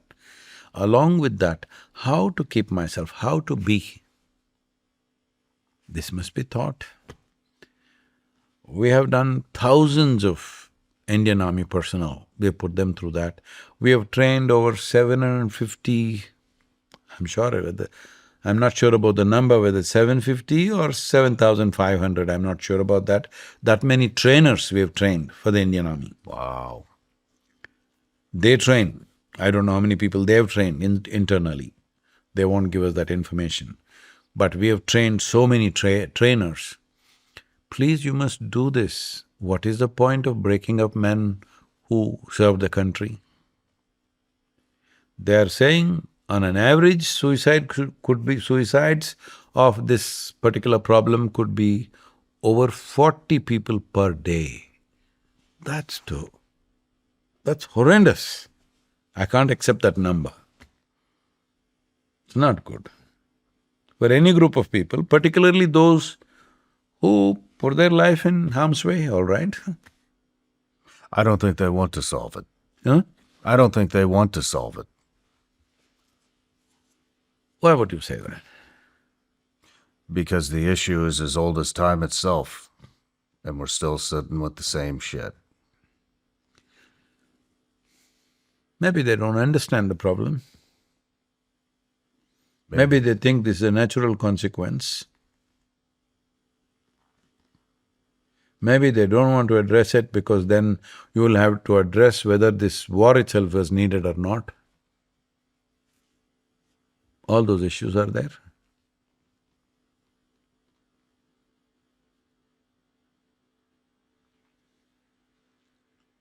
I think it's up to us, the veterans, to solve it, you know. No, I'm saying the veterans could also influence. To the individual to solve it. No, We're relying on a that system. we can always do. But I am saying the young people who are going into the services, if we equip them with something, we don't have to create broken people. I'm 100% with you on that. If people are willing, we are willing to do that. As a part of this, I told them to offer in engineering programs for all veterans free of cost. Well, say that again? For all the veterans who served the nation here, we've done that in India also for all the forces, that the inner engineering program, which normally costs $175 for common people, we'll offer it free. Wow. It's online, they can do it in their homes. And it'll do wonders. How do they find that? Hmm? Where do they find this? Oh, in engineering, I'm sorry, they have some… I'll ask them to give you the link. Okay, we'll put it in the description. Veterans/something, I'm sorry, I don't know what's the thing. It'll be in the description. We will offer that. They should make use of it. See, the thing is, I am not thinking only soldiers should be free of this. See, our programs are mandatory in all the southern Indian prisons. I personally went there and taught programs at one time in the prisons. Wow. Now teachers have been teaching for over 25, 26 years. They become mandatory and the whole prison atmosphere has changed. Here also I did those programs in Pennsylvania High Security Prison and Philadelphia and we tried in Tennessee also, but they were fantastic, the programs initially. I personally went there myself. I must tell you the experience. In Philadelphia, life sentence is life sentence. That is, there's no remission. And there's no death sentence. See, this is a jinx, If you commit a crime, whatever it is, people commit crimes for various reasons, not always because of some evil stuff. For a variety of reasons it happens. Unfortunately, it happens. I must tell you about this particular guy. He, when he's just over 18, finished his high school just over 18. And he thought some fancy thing, he thought he will do some shooting and rob a store, and he killed three people, I think. 2 people, I think. So he got life sentence. At the age of 18, he came there. I met him when he's 56. Strong, fit guy. They initially didn't want to have him because the prison guards felt we can't manage him in the program. Inside the classroom, one guard is standing with a rifle. I said, please don't stand inside, if it's a must, you stand outside. He says, no, he's very dangerous. Literally, they're waiting one moment, if he does one mistake, they'll shoot that guy. I said, please don't do this. But they said no. This guy, because he's become so violent, because now he kills another 10 people, there's no death sentence. Only thing is, more life sentences. In America I hear somebody is sentenced for 800 years. That means what, you'll make sure he lives for 800 years? Anyway, he'll die at a normal length of time, isn't it? So, he's violent because there's no consequence. What will you do to me? At the most, you'll put me in the solitary. So, most of the time he's solitary, all the time I think. It's a 5x8 kind of cell. So, on the 4th or 5th day after he started the program, he broke down and cried. Big guy. Everybody, all the other prisoners, convicts, terrified, because this guy is crying. Everybody is terrified of him. They give him separate time in the yard because he'll bash somebody up. Even in the yard time when they walk and exercise, separate time for him. And this guy is crying like a baby. Then he wanted to speak. I said, please speak. He said, in the last 30 years, I have not been able to sit. When I exhausted, I fall asleep. But I can't sit in one place. And last 4 days, I'm sitting here for 3 hours a day with you. This is the greatest miracle for me, that he's sitting in one place. Otherwise, he just walks up and down these 8 feet. Up and down, up and down, up and down. When he's exhausted, he'll fall asleep. And like this, in India, see, the prison is a very organized place. In the sense, you wake up on time, somebody opens the doors for you, somebody closes it for you, food comes bang on time, everything on time. Only thing is, if you enter the prison, I have never been into a prison and come out without tears in my eyes, because there is pain in the air. Just the idea, somebody is locking you up. Because in human consciousness, the most important thing is freedom. People may not articulate it like that. They themselves may lock themselves in the room, but it's okay. But if somebody locks it from outside, suddenly it becomes another level of pain. So in India, they wrote over 3,000 to 4,000 poems. Hardly educated people, most of them are like never been to school or some basic school. One guy wrote a poem. He killed 3 people in the courthouse. So in India, that is considered rarest of the rare. In India, there is death sentence, but in the rarest of the rare cases only. So who defines that rarest? Of course, the judge, and then, there's appeal and appeal and appeal right up to the president. But if nothing, usually they are on death sentence, but they stay there for 15, 20 years, if they have a good lawyer, up to 25 years. So this guy has been on death sentence for more than 8 or 9 years.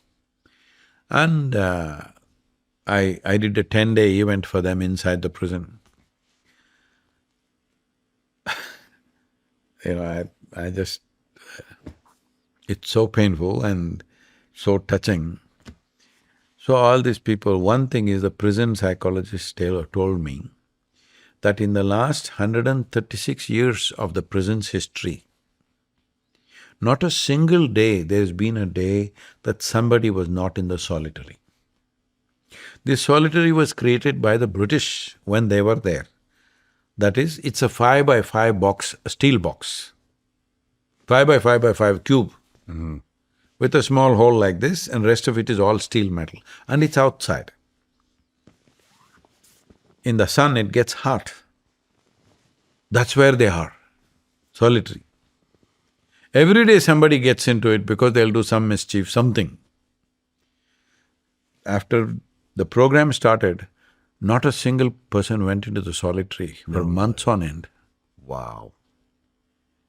And the prison psychologist said, the biggest problem is they cannot sleep. In the nights they're howling like wolves. Howling stopped, they started sleeping well. And this guy wrote a poem, he was on death row, now he's been executed. He was on death row for 9 years and still there, appealing and appealing into one more court appeal.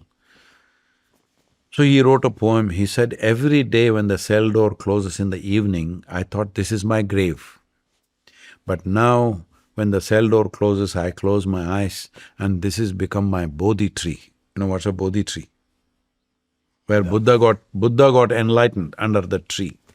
Gautama, the Buddha, sat under the tree and he got enlightened. He's saying when the cell door closes, it becomes my Bodhi tree, I close my eyes and meditate now. So I'm talking about extreme situations. Prison is an extreme situation in so many ways. They may be safer than in the war zone, but this sense of I'm not free is the deepest suffering in a human being. People cannot understand this unless they see what happens there. I was in Kentucky prison, and I was doing this program on 6th, 7th day. One black lady comes to me with one young boy, maybe 10-year-old boy, and she holds my hand and says, Guru, I want to talk to you, my husband, he thinks you're Jesus. I said, please don't say this, I don't want to be crucified or anything, please don't say such things.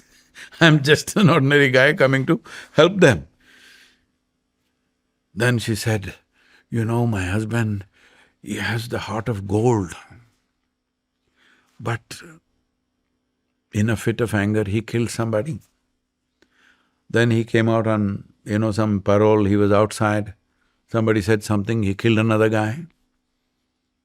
I'm saying people get into these things not necessarily in a planned way. Just one moment. Something that they don't like, this is the way they react. If they had done this 100 years ago, 200 years ago or 1,000 years ago, it would be quite normal in the tribe. Somebody irritated you, you killed that guy. People would say, it's a good thing, that guy irritated you, you killed him. But today he's locked up in the prison, I'm saying. So I'm saying the consequences that we face are not always the same depending upon the times in which we exist. Different things happen to us. How to process all this? Because we're still the same human beings, isn't it? Yeah. Whether you were here 1,000 years ago or today or later, we're still the same in your human beings. So we have to look for what is the constant.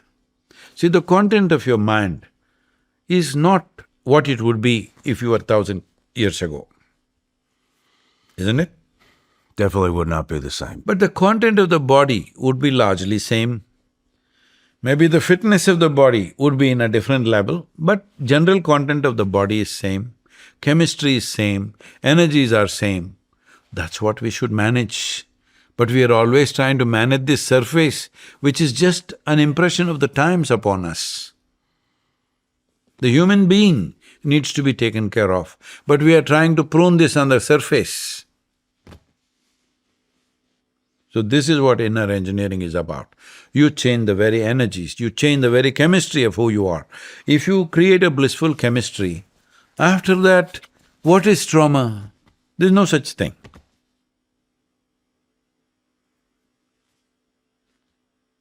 It will feel insulting for people who have been through that. But I'm saying this with utmost respect for whatever they go through. But the most important and empowering thing is that you determine the nature of your experience. The world determines the nature of your experience. That means you will be unfit for the world in some way, isn't it? It is. The choice is this: shall I fix the whole world the way you want, or will you fix yourself in such a way that you're fit to live in this world? That is a damn good way to look at things. That is a damn good way to look at things. Thank you. We must fix the chemistry, we must fix the energy. Thoughts and emotions are happening according to our times, isn't it? They're surface. If your chemistry is blissful, your energies are stable, then what is it? Outside world, you will handle it to the best of your ability. Can somebody do the best in the world? There's no such thing. Whichever way we do it, we can do it better, isn't it? Hello? Yes. But I must do my best. If what I cannot do does not happen in my life, it's all right. But if what I can do, if I do not do, I'm a disaster, isn't it? Yes. This is all it is. In our lives, if we do not do what we cannot do, that's not a problem. In our lives, if we do not do what we can do, we are a disastrous life. I want to make sure nobody is that disaster. Everybody can do this much, that your experience of life you determine. Outside, we will naturally do our best if you're in a good state. We'll do our best. Our best may not be the best. It's okay. We're doing our best.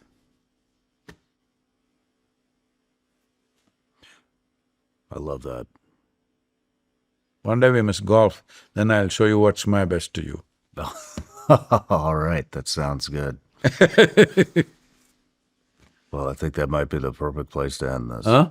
I think that might be the perfect place to end this. Yes, we're building a golf course in Tennessee there. You're building a golf course? Yes, it'll be playable by October, but we will open it sometime early spring, next spring. Well, I will come golf there. You have to. Is it a McMinnville? Huh? Is it a McMinnville? From McMinnville we are 18 miles, I think. Okay. So close. It's a 71, 72, that means 7,172 yards. Wow. It's a long course, beautiful course. Well, should we go smack some balls? Huh? Should we go smack some balls? Yeah. All They right. said you don't have any clubs. I think we got some. Is it? We'll check.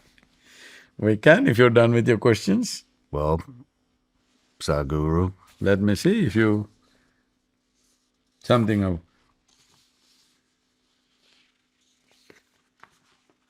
Oh, there's a poem on death. You want to? yeah, let's hear it.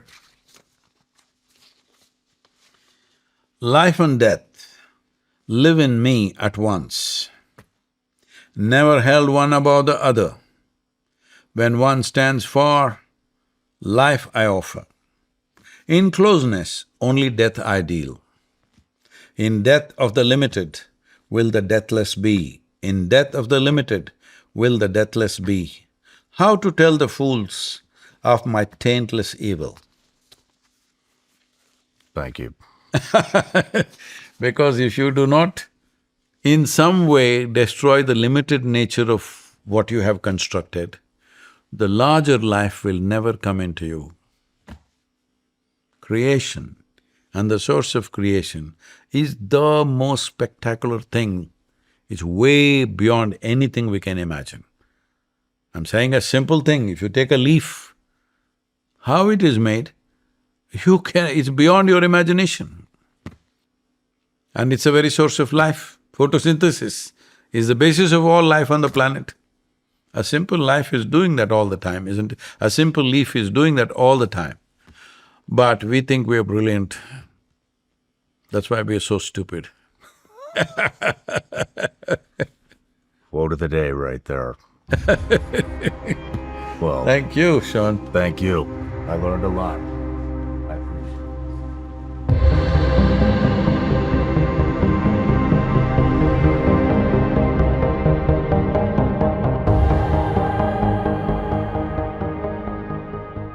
No matter where you're watching the Shawn Ryan Show from, if you get anything out of this at all, anything, please like, comment, and subscribe. And most importantly, share this everywhere you possibly can. And if you're feeling extra generous, head to Apple Podcasts and Spotify and leave us a review.